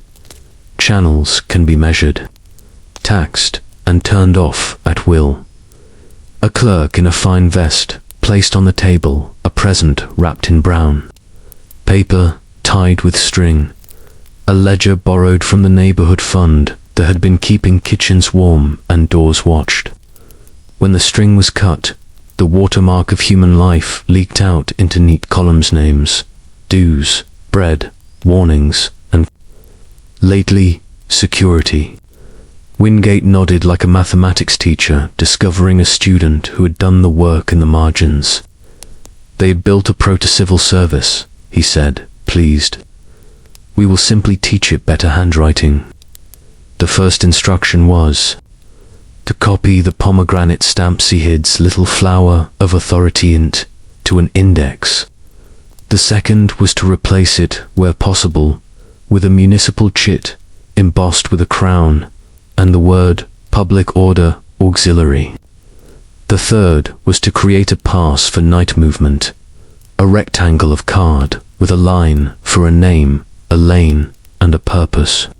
The purpose was always work, because in Cairo breathing is mostly work. Inspector Mami, the Effendi, stood in the back and watched the map lean closer to the people who weren't on it. He wrote in his diary that night, 3 Muharram heat holding. The new men measure everything but the thing itself. They drew a canal across a floodplain and congratulate themselves that the river is now well behaved. They do not notice the water. In the wheat, in the wives, in the lungs, the counter earns a badgasayed, known in the lanes as Orakma, counter-received. His invitation with the courtesy of a man who knows the price of every courtesy. He was ushered into a room that had more maps than chairs, where a liaison with a waxed mustache offered him a role that had been shaved clean of its politics. District night contractor. He would be given watchmen with official whistles, routes to walk, forms to file, and pay in coin that jingled differently than the neighborhood's knotted handkerchief. You will keep your local subscriptions, the liaison said, sliding the new badge across the desk. We will call them fees now, for clarity. Clarity is a word that often arrives with a bill. The pomegranate stamp did not disappear. It layered itself beneath. The new crest, receipts now showed 2 emblems. The crown for the captain who wanted to see a symbol he recognized. The flower for the auntie who wanted to know a man still answered to someone with a memory. At first, something like calm settled. The schedule of raids became a schedule of visits. Watchmen were indeed more likely to be sober. Men in uniforms saluted with the confidence of permission. Mothers slept a notch deeper because a whistle, if blown, would produce a report, not just a knot in the stomach and a story no court would record. And yet the ledger swelled. Fees rose because the routes grew longer, because the routes required a sergeant, because the sergeant demanded a bicycle, because the bicycle needed repairs, because bureaucracy always asks the same question: what can be added that looks like progress on paper? Prices followed of bread, of hours, of the mild mix that was becoming rarer than patience. The stamp didn't so much protect as meter. Samalam and the aunties adjusted, as women do when a lane's weather changes. They added a second token to their ledgura. White thread looped through a corner of the weekly card to indicate a household that could not survive. Another increase without selling a bracelet or a childhood. Sayed understood the thread, respected.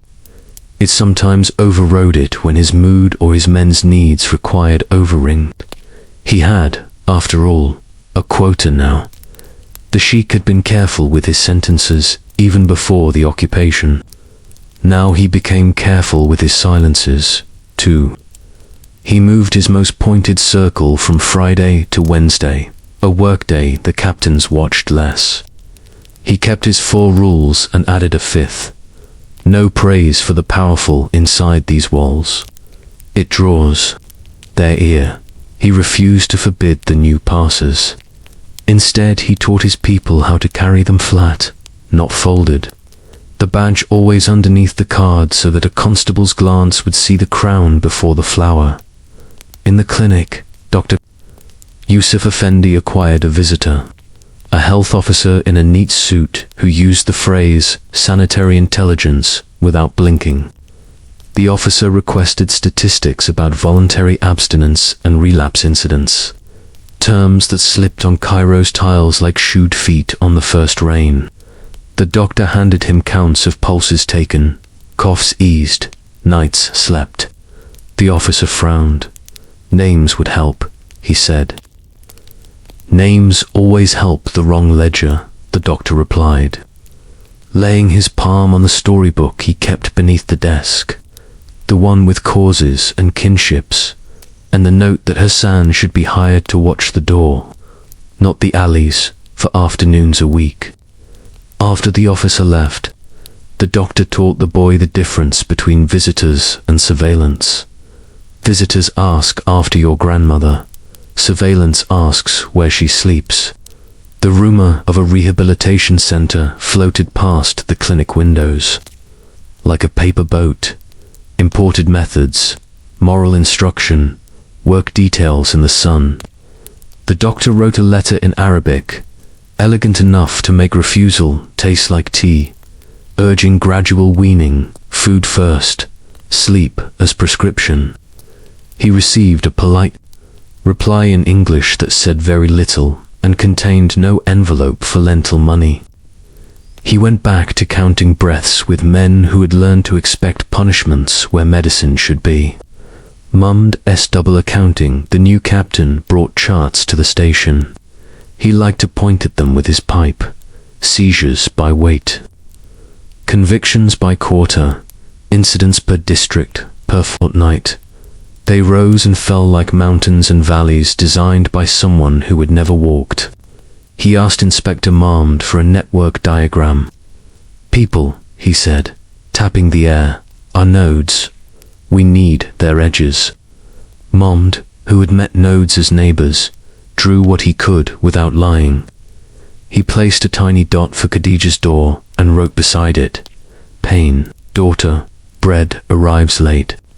He placed a slightly larger dot for Yusuf, the carpenter, and wrote, Needs wood, not a sermon, on Tuesday. He placed a small sun for Salim and wrote, Gravity. He drew no lines to ward anyone who would hurt them if the lines were discovered. He submitted a map that looked thorough and said very little. At night, he kept the other ledger the private, one where he counted fights, not had. Doors not kicked, children home by the call to prayer. He did not show it to anyone, not out of defiance, but because he knew a day would come when someone would try to turn this ledger into targets. 18 Safar, dusty cool. We are asked to be mechanics of human weather. Tighten this screw raid. Loosen that valve permit. Drain this puddle clinic. Fill that cistern auxiliaries. The pump works. The people rust. Checkpoints, passes, unmeasured smoke. Cairo learned to walk around checkpoints the way it has always learned to walk. Around holes in the street. Oli, carrying a jar on his hip, presented his pass to a soldier who read Arabic as if it were written on a boat. The soldier measured his water with an amused eye and waved him on, partly because the jar was honest, partly because a line of carriages behind him had appointments that mattered. The boy learnt that confidence is a permit if worn correctly. Layla, who had switched back to evening lessons when the workshop cut shifts, hid her pencil under her scarf when two uniforms stopped her at the corner. What is your purpose? They asked. She touched the alphabet cloth, rolled like bread under her arm. Letters, she said. It was the truth and also a small shield. Men uneasy with their own reading are less likely to confiscate what might embarrass them. Hassan watched the new traffic as a student watches a teacher write badly on a board. He learned the timing of a patrol, the angle of a head that meant a sergeant was tired and charitable, the tap of a boot that meant the opposite. He carried word back to the clinic, when the new pass was being refused on Thursday nights, for reasons even the captain could not have explained without a manual. He also carried, carefully, the advice the doctor wanted spread: eat before smoking. Avoid cut resin that sticks too sweet to the teeth. Come for poppy tea early enough that the night has a chance to widen by itself. The rooms changed shape. Again, those that wished to survive put a spittoon and a scale in plain sight gesture. To sanitary and measurement hand, kept a kettle on the boil to soften the edges of an hour. Those that wished to grow rich hung a permit next to a back door.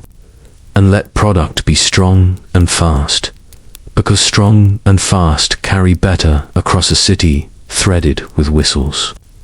The market, which prefers clarity only when it can be sold, complied with the new aesthetic of order while continuing its old business. Coption and its echo, if you looked from far enough away, you could say the shadow state had been absorbed. The stamp now nested beneath the crown. The watchmen saluted and were saluted. Fees posted on a wall looked like taxes. Arbitrations moved from courtyards to a room with a bench and a clerk who wrote with a good pen. Syed traded his sharp evenings for sharp mornings, signing vouchers, interviewing applicants, dismissing a man who drank on duty with the efficiency of any minor official in any empire. But if you stood close, you heard the echo, the network, still spoke in bread, in favors, in looked-away names. The aunties continued their white thread code and their lines outside bad doors. The sheikh's circles added a rule that sounded ceremonial and was practical. When you speak of needing help, say the day and the meal, not the month and the dream. We will meet you where you are hungry. The clinic taught breaths to men in uniforms who could not admit they were learning anything but discipline. And the children, who keep score better than any ministry, watched who arrived when a whistle blew and who simply waited for the ledger to fill. The occupation's great gift, unintended and beautifully wrapped, was not order. It was training. Men who learned to keep lanes calm for dues, learned they could keep lanes calm for messages. Women who routed food and favors learned to route paper and plans. Hassan learned that a city has two maps, and the one with the names matters more than the one with the streets. Layla learned that writing Soba on a wall is practice for writing Adil Justison, something that won't wash clean. Inspector Mumd watched the training with a tired pride and a tired fear. 9 Robbie, I thin rain. The city can now produce a quiet to order. It can also produce a crowd to order. The same men, the same mothers, the same children, different. Verbs. I am not clever enough to predict which verb a given morning will choose. 3 small scenes to hold in the palm. 1. A pass is denied to a widow because the new sergeant likes his lists tidy and her name does not match the old spelling. On the card, Hassan, at the clinic door, walks with her to the sheikh's courtyard, where Salem takes one look, writes the new spelling on a fresh, slip-white thread through the corner, and sends a boy with a message to a constable who owes the aunties a favor. The pass appears by evening with an apology that is not quite an apology. The widow carries bread home without being stopped. 2. Yusuf, the carpenter, repairs 2 stools for the mixed courts as part of his loan repayment. A clerk notices the neatness of his joints and gives him a standing order for small items, wooden in trays. A pen rest shaped like a crescent. The clerk also mentions, not loudly, that a piece of paper with a crown and a flower will make future orders smoother. The badge becomes a tool, as a good chisel is a tool. Yusuf accepts because a man who has fought long for a bench doesn't argue with that finally lies down. 3. At the mosque, after the circle, a man with the new badge, and the old stamp lingers in the shadows. The sheik doesn't call him out. He pours him tea. They talk about nothing, whether knees, a boy who mispronounced a letter in a way that made half the row smile.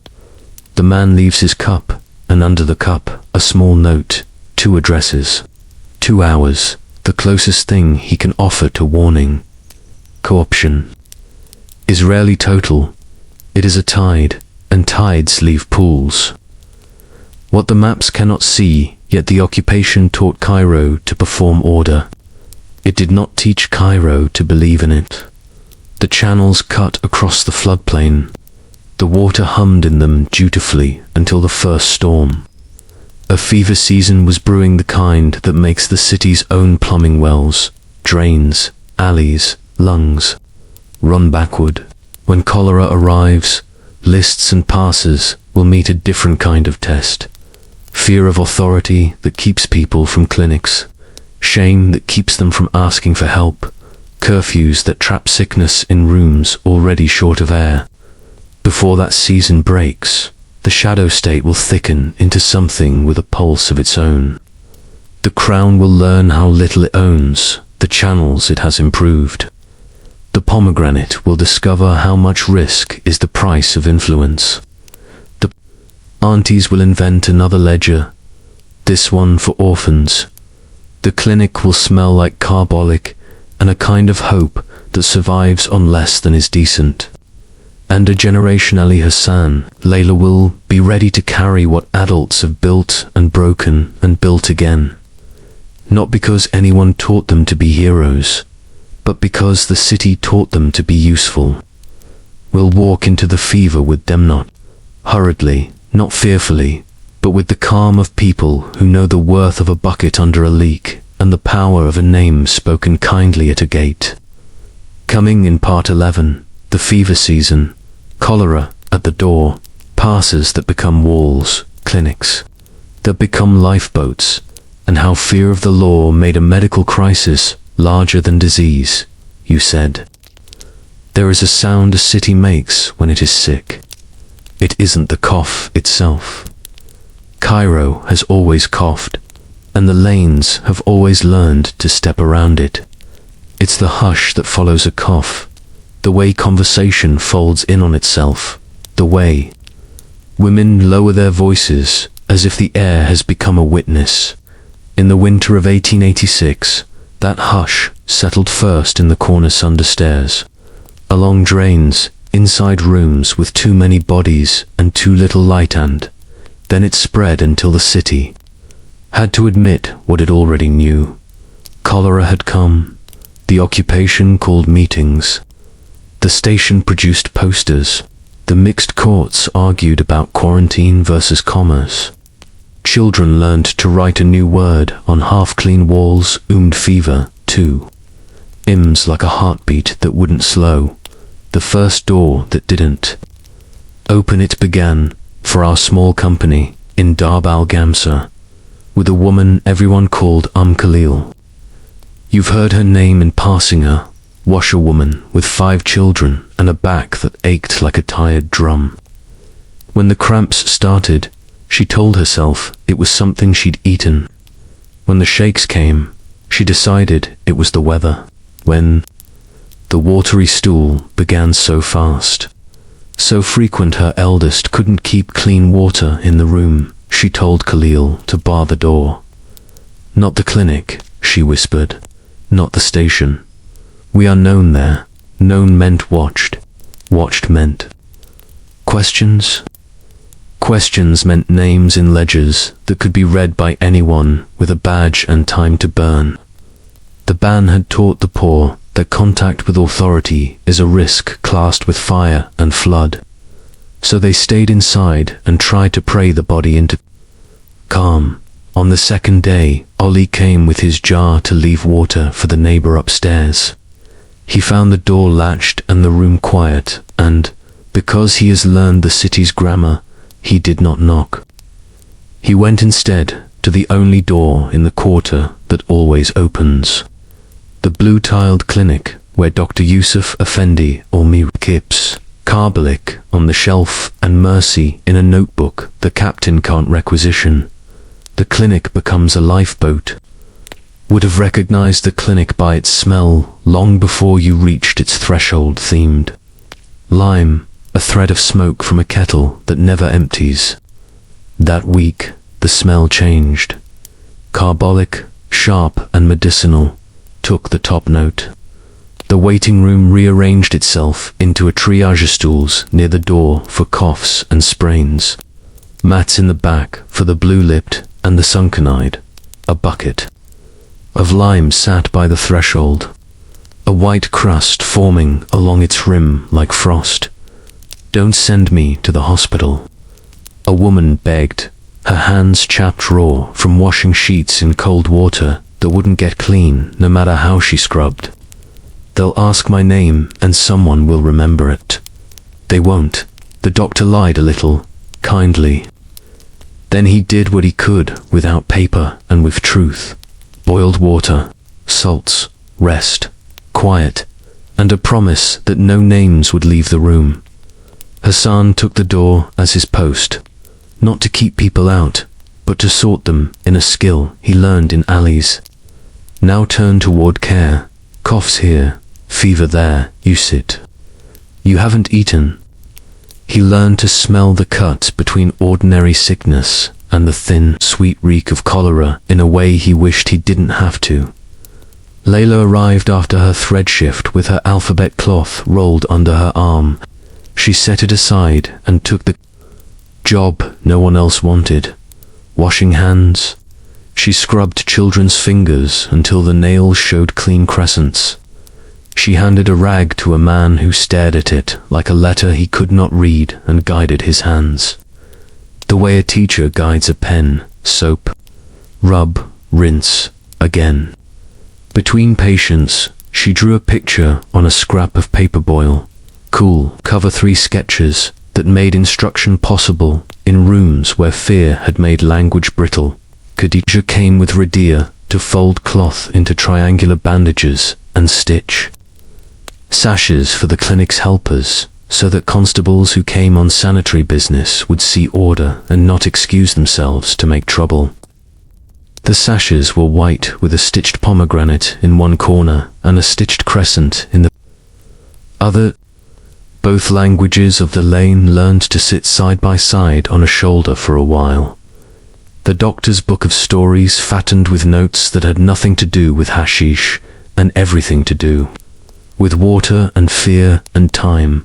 Halil, 3rd day. Children listless, husband dead last year. Refuses hospital because of ban history. Hydration by spoon.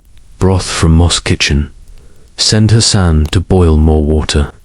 Send Layla to draw the boiling instructions on 6 scraps more. Yusuf carpenter.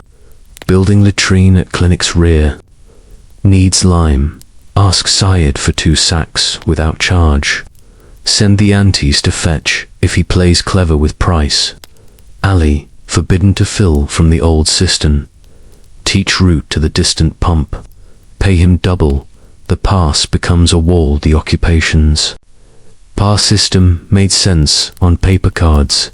Names, routes, purposes. Disease, however, does not read English. When the city imposed a curfew, the clinic's patients found themselves trapped behind a good rule used badly. A health officer in a clean suit told the doctor that late-night movement increased transmission. The doctor nodded and then pointed, gently, at a man turning grey on the mat. "He will die by dawn without water," he said. "Your pass can save him more efficiently than your poster."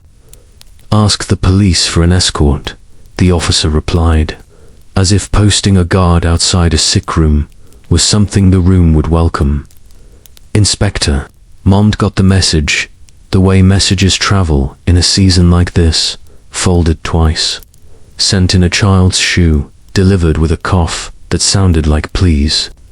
He arrived without his cap and with a bucket. He did not ask for a pass. He did not write a report. He walked Ollie and the bucket past the checkpoint with a sentence he hadn't used in years. On my responsibility. Diary 2 to Robbie 2. Midnight. Tonight I carried water, not law. The captain will call this unprofessional. I call it clean. The watchman hired under the new badge began to learn a different form of service. Syed sent 2 men to the clinic with their whistles removed, and their hands empty. Tonight we carry pots, he said. Tomorrow we can carry orders again. He charged nothing for those hours and told no one. The aunties wrote it down anyway, because they write down everything that keeps a city standing. The mosque becomes a kitchen. The pulpit does its bravest work when it stops being a place to talk. Sheikh Mohammed moved the circle into the courtyard and turned the low tables into a line. Rice, lentils, bread, water, a pot of fennel tea. He had been preaching about 2 intoxications, smoke and indifference, for months. Now he preached a third, panic. Panic, he said softly, to a crowd that tried not to crowd, is a whisper that becomes a shout. We will keep it a whisper. He decreed new rules that were not in any book, but belonged in one. Any child who knocks after dark receives water and a slice of bread without a question. No joking in the food line. Laughter reads as scorn to the frightened. If you hear of a sick room, say a name, not a rumor. Bring soap, not a story. Boil what you drink. Bless what you cannot. The protection circle. The aunties with the ledgerard, a column that made every pen in the quarter hesitate. Orphans. Names went in with a white thread tied through the page so the book itself would remember not to look away. They registered guardians where they could, neighbors where they must, and watchers everywhere. Women who would count the children each dusk and each dawn the way they counted loaves and lamps. One afternoon, Layla stood at the wall and rewrote her 3 pictures: boil, cool, cover bigger, and bolder. A constable paused, frowned, and then asked her to make one more: wash. She drew a basin and 2 hands and a bar of soap with bubbles like coins drifting upward. The man nodded once and moved on, embarrassed by his own agreement. Water learns. To betray his world shrank to a triangle. Pump, clinic, mosque, kitchen. He learned to carry not by strength but by rhythm. 5 steps. Rest, 5 steps. Breathe through nose, not mouth. He also learned the lying nature of water in a sick city. Clear did not mean clean. Cool did not mean safe. He boiled what he could at the clinic stove, counted to 100, waited for the rolling to settle, watched the steam cut a line in the air, and then covered the pot with a cloth that Radia had stitched with IHSF. He sends a private joke between the seamstress's daughter and the boys who believed in luck as much as they believed in hygiene. Once, at the checkpoint, a soldier dipped his finger in the bucket and tasted the water as if tongues could identify microbes. Ali, who had become politely bold, said, "Better you don't. We worked hard to make it safe." The man laughed and waved. Him on, his pride bruised, just enough to let the bucket pass unharmed. Sayed, the counter.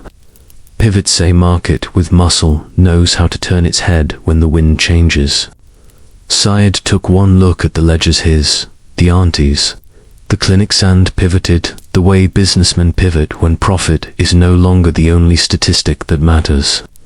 He assigned 3 of his watchmen to latrine duty, carrying lime, digging where digging was allowed, standing in doorways to prevent panic from trampling order. He sent boys with barrels to fetch clean water from farther wells, and forbade them to sell it dear today. He told his men, "We earn a different kind of fee." He did not become a saint. He did pause an invoice. He told a seller with a strong mix to dilute or close for a week. He took 2 sacks of lime from a storehouse and sent them with Yusuf, the carpenter, without invoice or stamp, saying only, "Return the favor when favors become currency again." The aunties wrote that down too. The pass officer learns a new word on the 5th day. The sanitary officer returned with a notebook and a new line in his face. "It seems," he said from the clinic doorway, "that people are not going to the hospital. They are not." The doctor replied, swabbing a child's temple with cool water. "They are coming here, where the door stays open and the questions are about stools and salt, not possession or papers. We require numbers," the officer said weakly. "You require trust," the doctor said, and handed him a cup of water that smelled faintly of anise. "This will help you ask for it." The officer sipped and looked younger. "What do you need?" he asked, as if the sentence were in a language he had just learned to pronounce. "Boats," the doctor said after a beat. "Small ones. We are drowning in buckets." The officer didn't understand, not at once.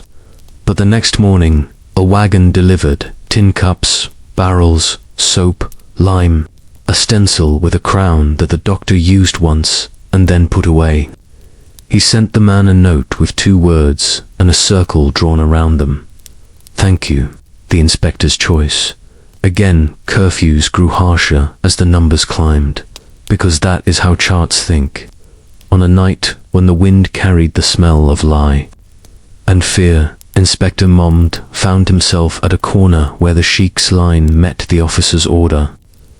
A cart with 2 women and a boy sat nose to nose with a sergeant who had the right to say no.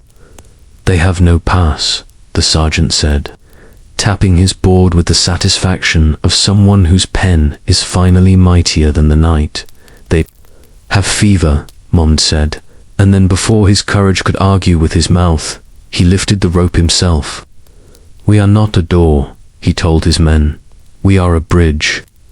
Diary 28, Robbie 2, sour air. I broke 2 rules and kept 1.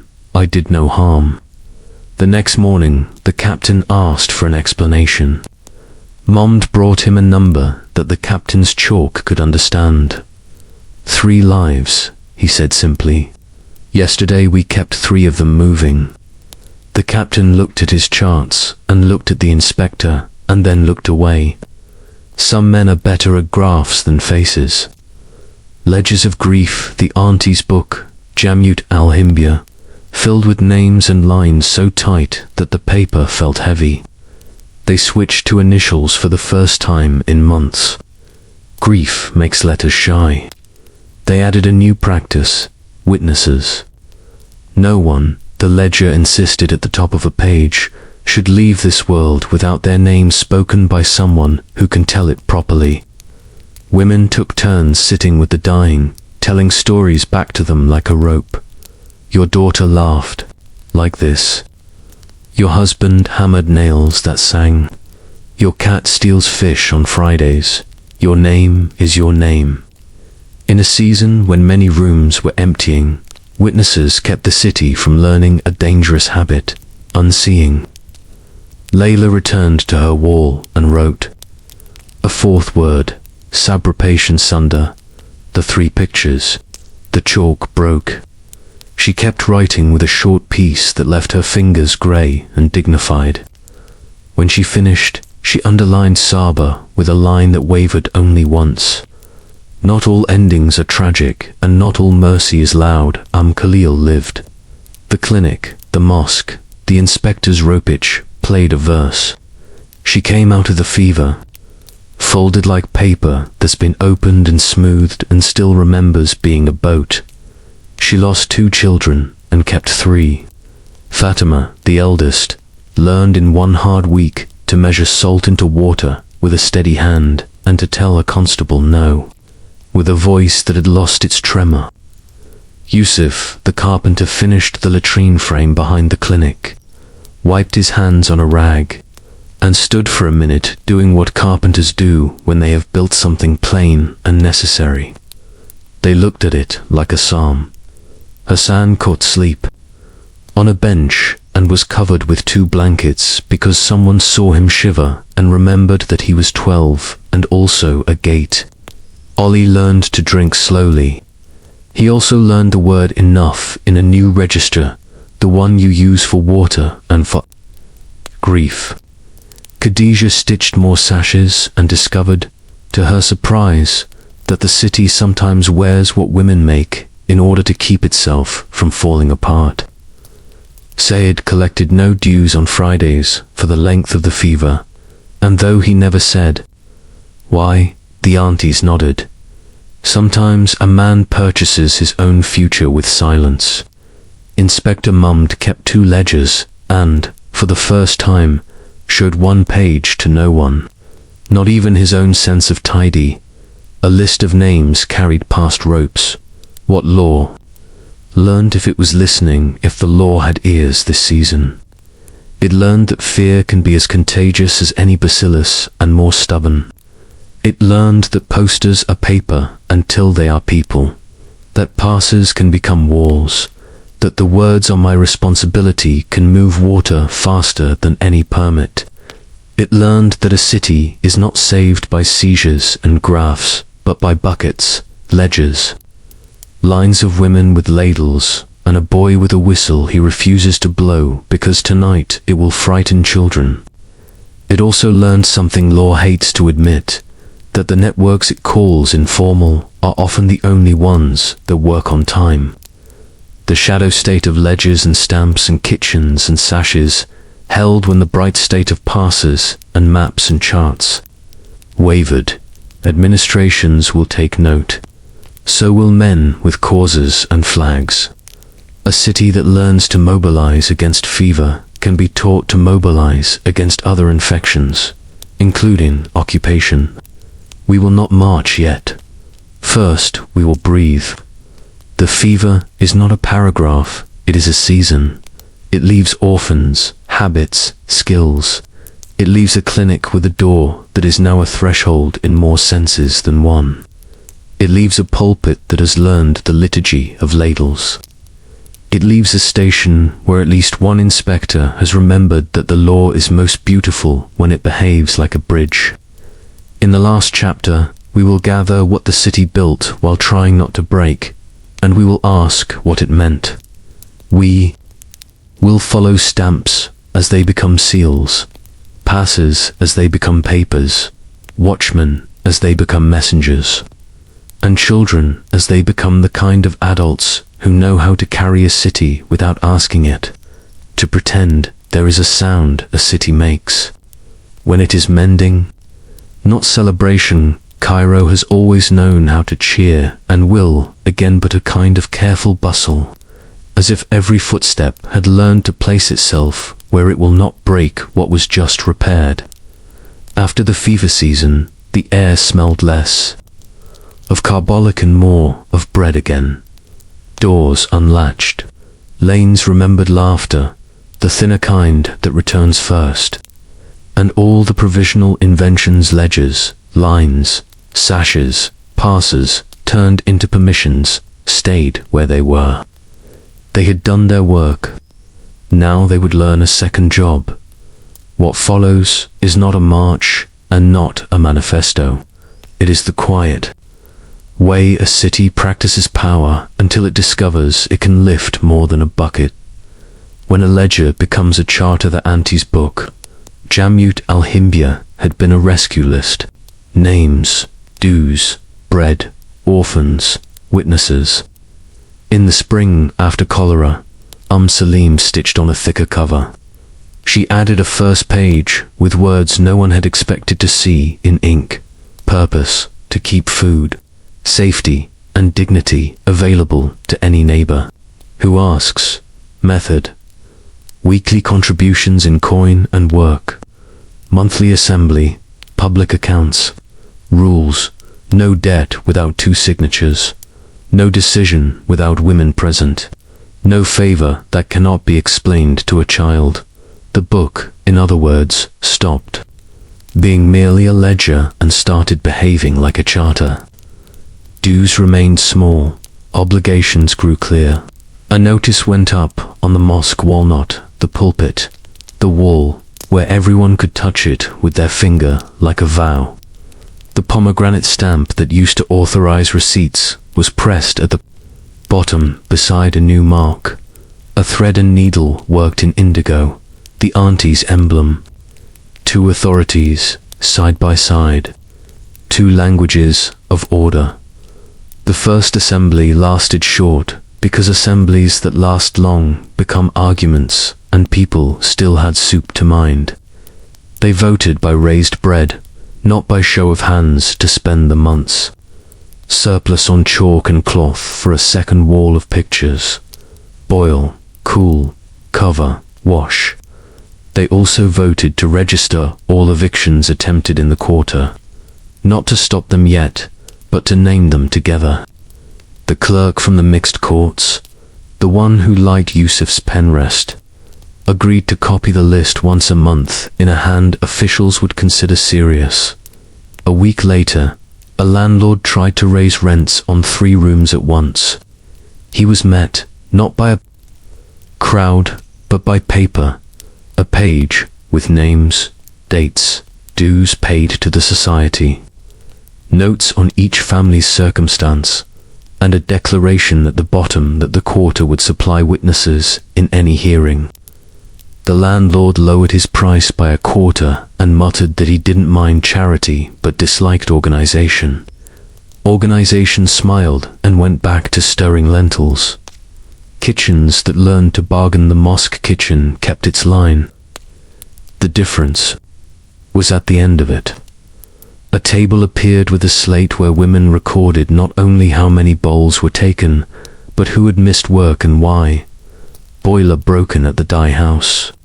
Lamp burst at the loom. Wage withheld to offset a cousin's debt. At first, the list was a comfort.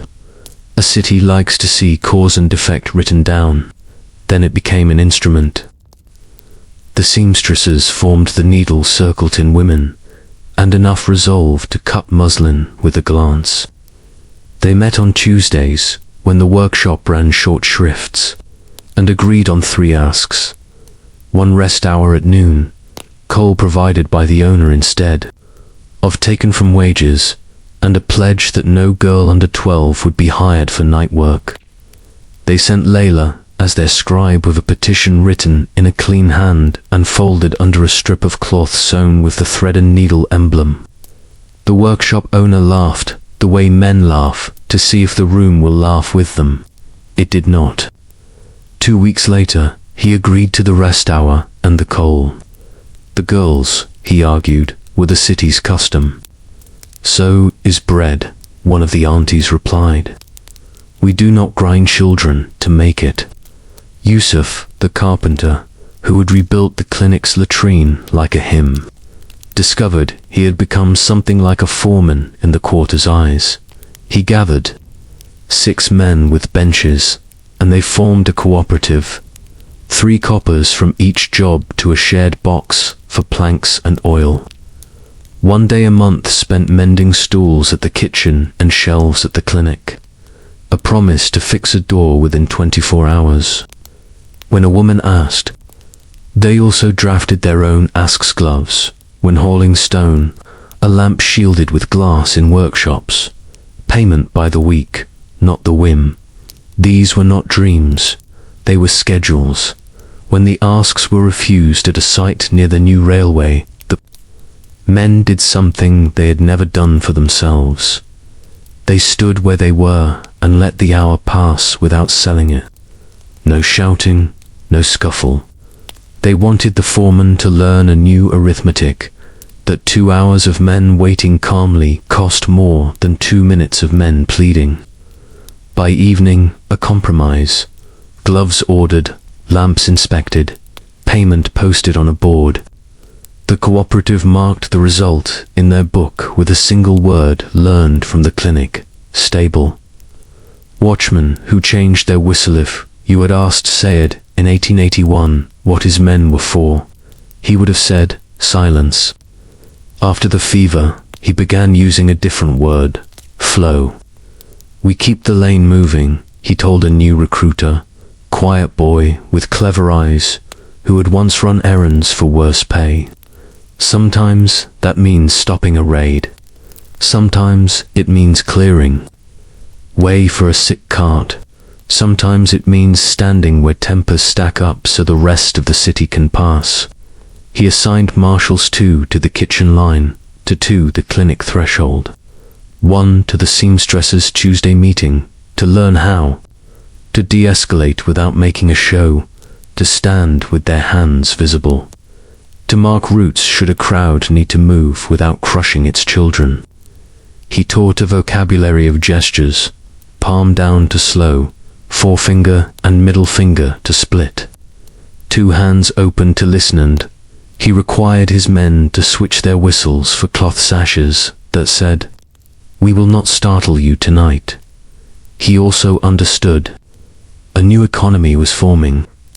He created a night school of sorts, 2 evenings a week at a coffee house that let him push 3 tables together, where he invited Inspector Mund, the clinic aides, the aunties, and anyone who had ever stood at a corner and tried to keep order without breaking people.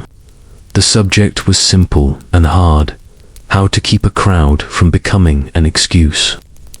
They walked through street plans, sketched on paper with coffee spoons, rehearsed exit routes, practiced the sentence the inspector liked best, "on my responsibility," until it felt like a tool everyone could lift. Not all his men loved the new work. To left to sell speed elsewhere. Sayed didn't grieve. The ones who stayed learned a truth they had suspected during the worst nights. There is more authority in keeping neighbors calm than in making them afraid. Passers turned papers. Alphabet cloth acquired a second life as a form. She and the clerk from the mixed courts designed a 1-page document that could be copied in charcoal and filled by anyone who knew how to count to 7. Name, street. What happened, brief who saw. 2 names, what is asked. 1-line asterisk, who will bring the paper and stand beside it. 2 signatures, they called it a petition, because that was the word that made officials sit straighter. But in the lanes they joked and called it a pass-away to get through the doors that passers used to close. The first petitions asked for small, measurable things: a broken pump repaired, a curb moved to open a cart route, a night inspection of the dye house after a rash of coughs. The clerk shepherded the papers to the right desks. The aunties counted days until a mark appeared on a line and then sent a boy to check that the mark meant the thing had actually been done. When a widow's rent case reached a hearing, Layla stood behind her with the paper and the clerk, and Hassan stood by the door, counting breaths the way the doctor taught him, ready to run if running would be needed, and to wait if waiting would work. The judge looked at the signatures and the witnesses and the petition and realized, perhaps for the first time, that this neighborhood was now practiced in the law's own grammar. He reduced the rent increase by half and wrote a note that used 2 surprising words with cause: the pulpit's new syllabus. The clinic's new file. Sheikh Mohammed kept his circles and his rules and added a syllabus. On Wednesdays, after tea, he taught reading from lines copied off the petitions so people could sound out their own words. On Fridays, as the season allowed, he preached about contracts, what they are not, how to refuse one politely, how to honor one stubbornly. A promise, he said, is not the same in the mouth as it is on a page. Learn both. The clinic kept 2 books, still the clinical and the human, but now a thin file appeared under the counter, built with the care of someone trying to persuade the future. It held counts that administrators claimed to believe: how many burns, prevented by the lamp shield? How many fevers off the calendar because the pump was fixed? How many nights slept through because the kitchen line meant a body could rest? When the sanitary officer returned, he found what he had not expected: a polite and stubborn case that care is cheaper than crackdowns. He nodded, a small bow to a city that had learned to speak his numbers without giving up its names.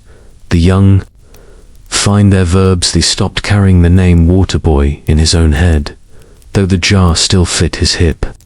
He became a runner for the cooperative, then for the seamstresses, then for the aunties' petitions, carrying paper instead of buckets with the same precision. Don't spill, don't startle, bring it whole. He learned to read the first line of every sheet he carried and the faces of the men who received them.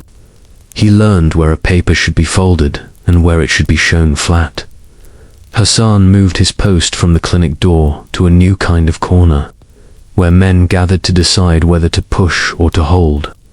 He wore a white sash on nights when meetings might spill and kept the children behind him with a steady hand, remembering what it felt like to be 12 and expendable. He stopped a delivery of cut resin once by stepping in front of the seller and saying, simply, "Not for her," with his chin toward a girl who had learned to sleep with her hands on her stomach to trick it into feeling full. The seller moved. On 2 days later, a petition appeared with Hassan's name as witness to a lamp repair in a building, where the same girl now read by Safelight. Layla began teaching girls to sign their names in ways that looked like art and evidence at once. She added a fifth word to the wall after boil: cool, cover, wash. Sobrand wrote it as neatly as a prayer: Adil, justice. Not the judge's kind alone, the kind a neighborhood can carry without asking permission. Syed's choice. And its price. The counter grew older in a season. Power that once felt simple money in risk out now required a third column: conscience. He made a decision that surprised even his closest men. He split his stamp in two, literally, a knife through bone. Half he kept and used for fees that made sense. The other half he gave to the aunties to press on petitions and receipts, so no man could say a woman's book was informal. The choice cost him friends among men who preferred the lanes to remain, rented instead of owned by their people. A rumor arrived of a contract in Alexandria, more profitable, less complicated by neighborhoods that had learned to tell a man no. He considered it and stayed. On the night he decided, he walked to the clinic and left 5 coils of rope at the door. For what? Hassan asked. 4 lines, Sayed said, and then smiled. Whichever kind you need. The inspector's last page. We have been reading Inspector Mahmud's diary for many nights. He kept writing, but less often, the way a man loosens a belt after a large meal. His last page is not heroic. It is useful. 26, Jamada, 2, dry wind. I turned down a promotion. The captain said I lack the correct reflexes. He is right. I have learnt to say bridge faster than barricade. I will keep the night shift in this district where I know the difference between noise and harm. On my walks, I carry a blanket and a pencil. The blanket is 4 doors that will not close.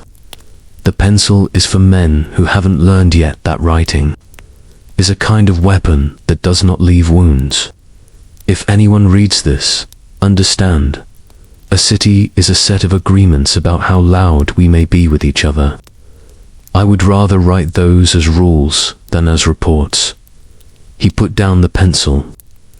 The bucket in the corner of the station gave its small, cool sound. He stood, went out, and did what he always did when he could not sleep. Walked the quarter and counted the unbroken things. What policy taught? By accident. The ban wanted to erase a habit and build a lesson. That law is a wall and mercy a weakness. It failed. It taught the opposite. It taught the city to coordinate. Watchers with kitchens, ledgers with lamps, prayers with petitions, watchmen with marshals, boys with buckets with paper. It taught arguments, too. Not the shouted kind, though Cairo can shout with the best of them, but the accounting kind. What costs less? What holds longer? What is owed after tax and grief? It taught English numbers to people who had never needed them, and Arabic caution. To administrators who thought charts could float without hands beneath. Most of all, it taught muscle memory how to line up without crushing the small. How to split a crowd without splitting a neighborhood. How to keep space around a door that must stay open because inside someone is breathing into a count of 4 and 6 the doctor insisted would help. These are skills that travel. They will be used in markets and in meetings, for wages and for names larger than a lane. They will be used badly sometimes. They will also be used well. A closing handful of scenes. 1. The aunties bring their ledger to a meeting at the mixed courts and set it on the table like a breadboard. When a clerk tries to slide it away, Salim rests her hand on it and says, "You may copy. You may not keep." The clerk blushes and copies. 2. The seamstresses vote by bread again. Because it tastes better to join with the carpenters' cooperative when petitioning for hours during Ramadan. They write a joint paper. We are not asking for less work. We are asking for work at the right time, for bodies that must eat and then stand. The paper works. The men grin, the women shrugged, and the month passes with fewer faints. 3. At the clinic. The sanitary officer leaves a crate without knocking. Soap, cups, a proper pump handle. He doesn't sign his name. Layla writes shukran on the crate anyway. Thank you. Gratitude, too, can be organized. 4. Ali carries his first petition alone. He walks the long way, the safe way, the way with shade at the worst hour. He returns with the paper creased and stamped. The pomegranate half sits beside a small crown. The city has made 2 languages share a line again without either swallowing the other. 5. Hassan stops at the wall where Sabra and Adil are written, and adds 3 letters he has practiced for weeks. G-R-Y, Haria, freedom. He stops at the second YA, as if the chalk were heavier than his hand. Soon, he tells the wall keeps its counsel. Sleep. At last we have walked through smoke and statutes, kitchens and clinics, ledgers and lines, raids and respirations counted in the dark. We have watched a ban fail to cure the body but succeed accidentally in teaching the body how to bind its wounds. We have watched women stitch law into cloth, men turn whistles into warnings, children become the kind of adults who can carry a city without breaking it. History will take these skills and point them at wider horizons. Newspapers that speak boldly, unions that bargain, committees that count the unfair and turn their counts into corrections. Some of our people will sign their names to those efforts. Some will prefer the privacy of lanes. All will be touched by the habit that began. Here, in our small quarter, the habit of holding each other before anyone else did. If you are listening at night, let the city's mending settle in your chest. A kettle cools somewhere. A page dries. A door stays unlocked on purpose. The bucket in the station drips once, politely. The last ladle of the evening is washed and turned upside down to dry. Someone writes a name in a ledger and knots a white thread through the corner, not to forget. In the morning there will be prices to argue, a pump to grease, a school slate to wipe, a petition to carry, a baby to name, and perhaps a new word to chalk on a wall. For now, the quarter has done what a quarter can. It has turned crisis into practice and practice into power, the soft kind that endures. Rest, the city will keep watch.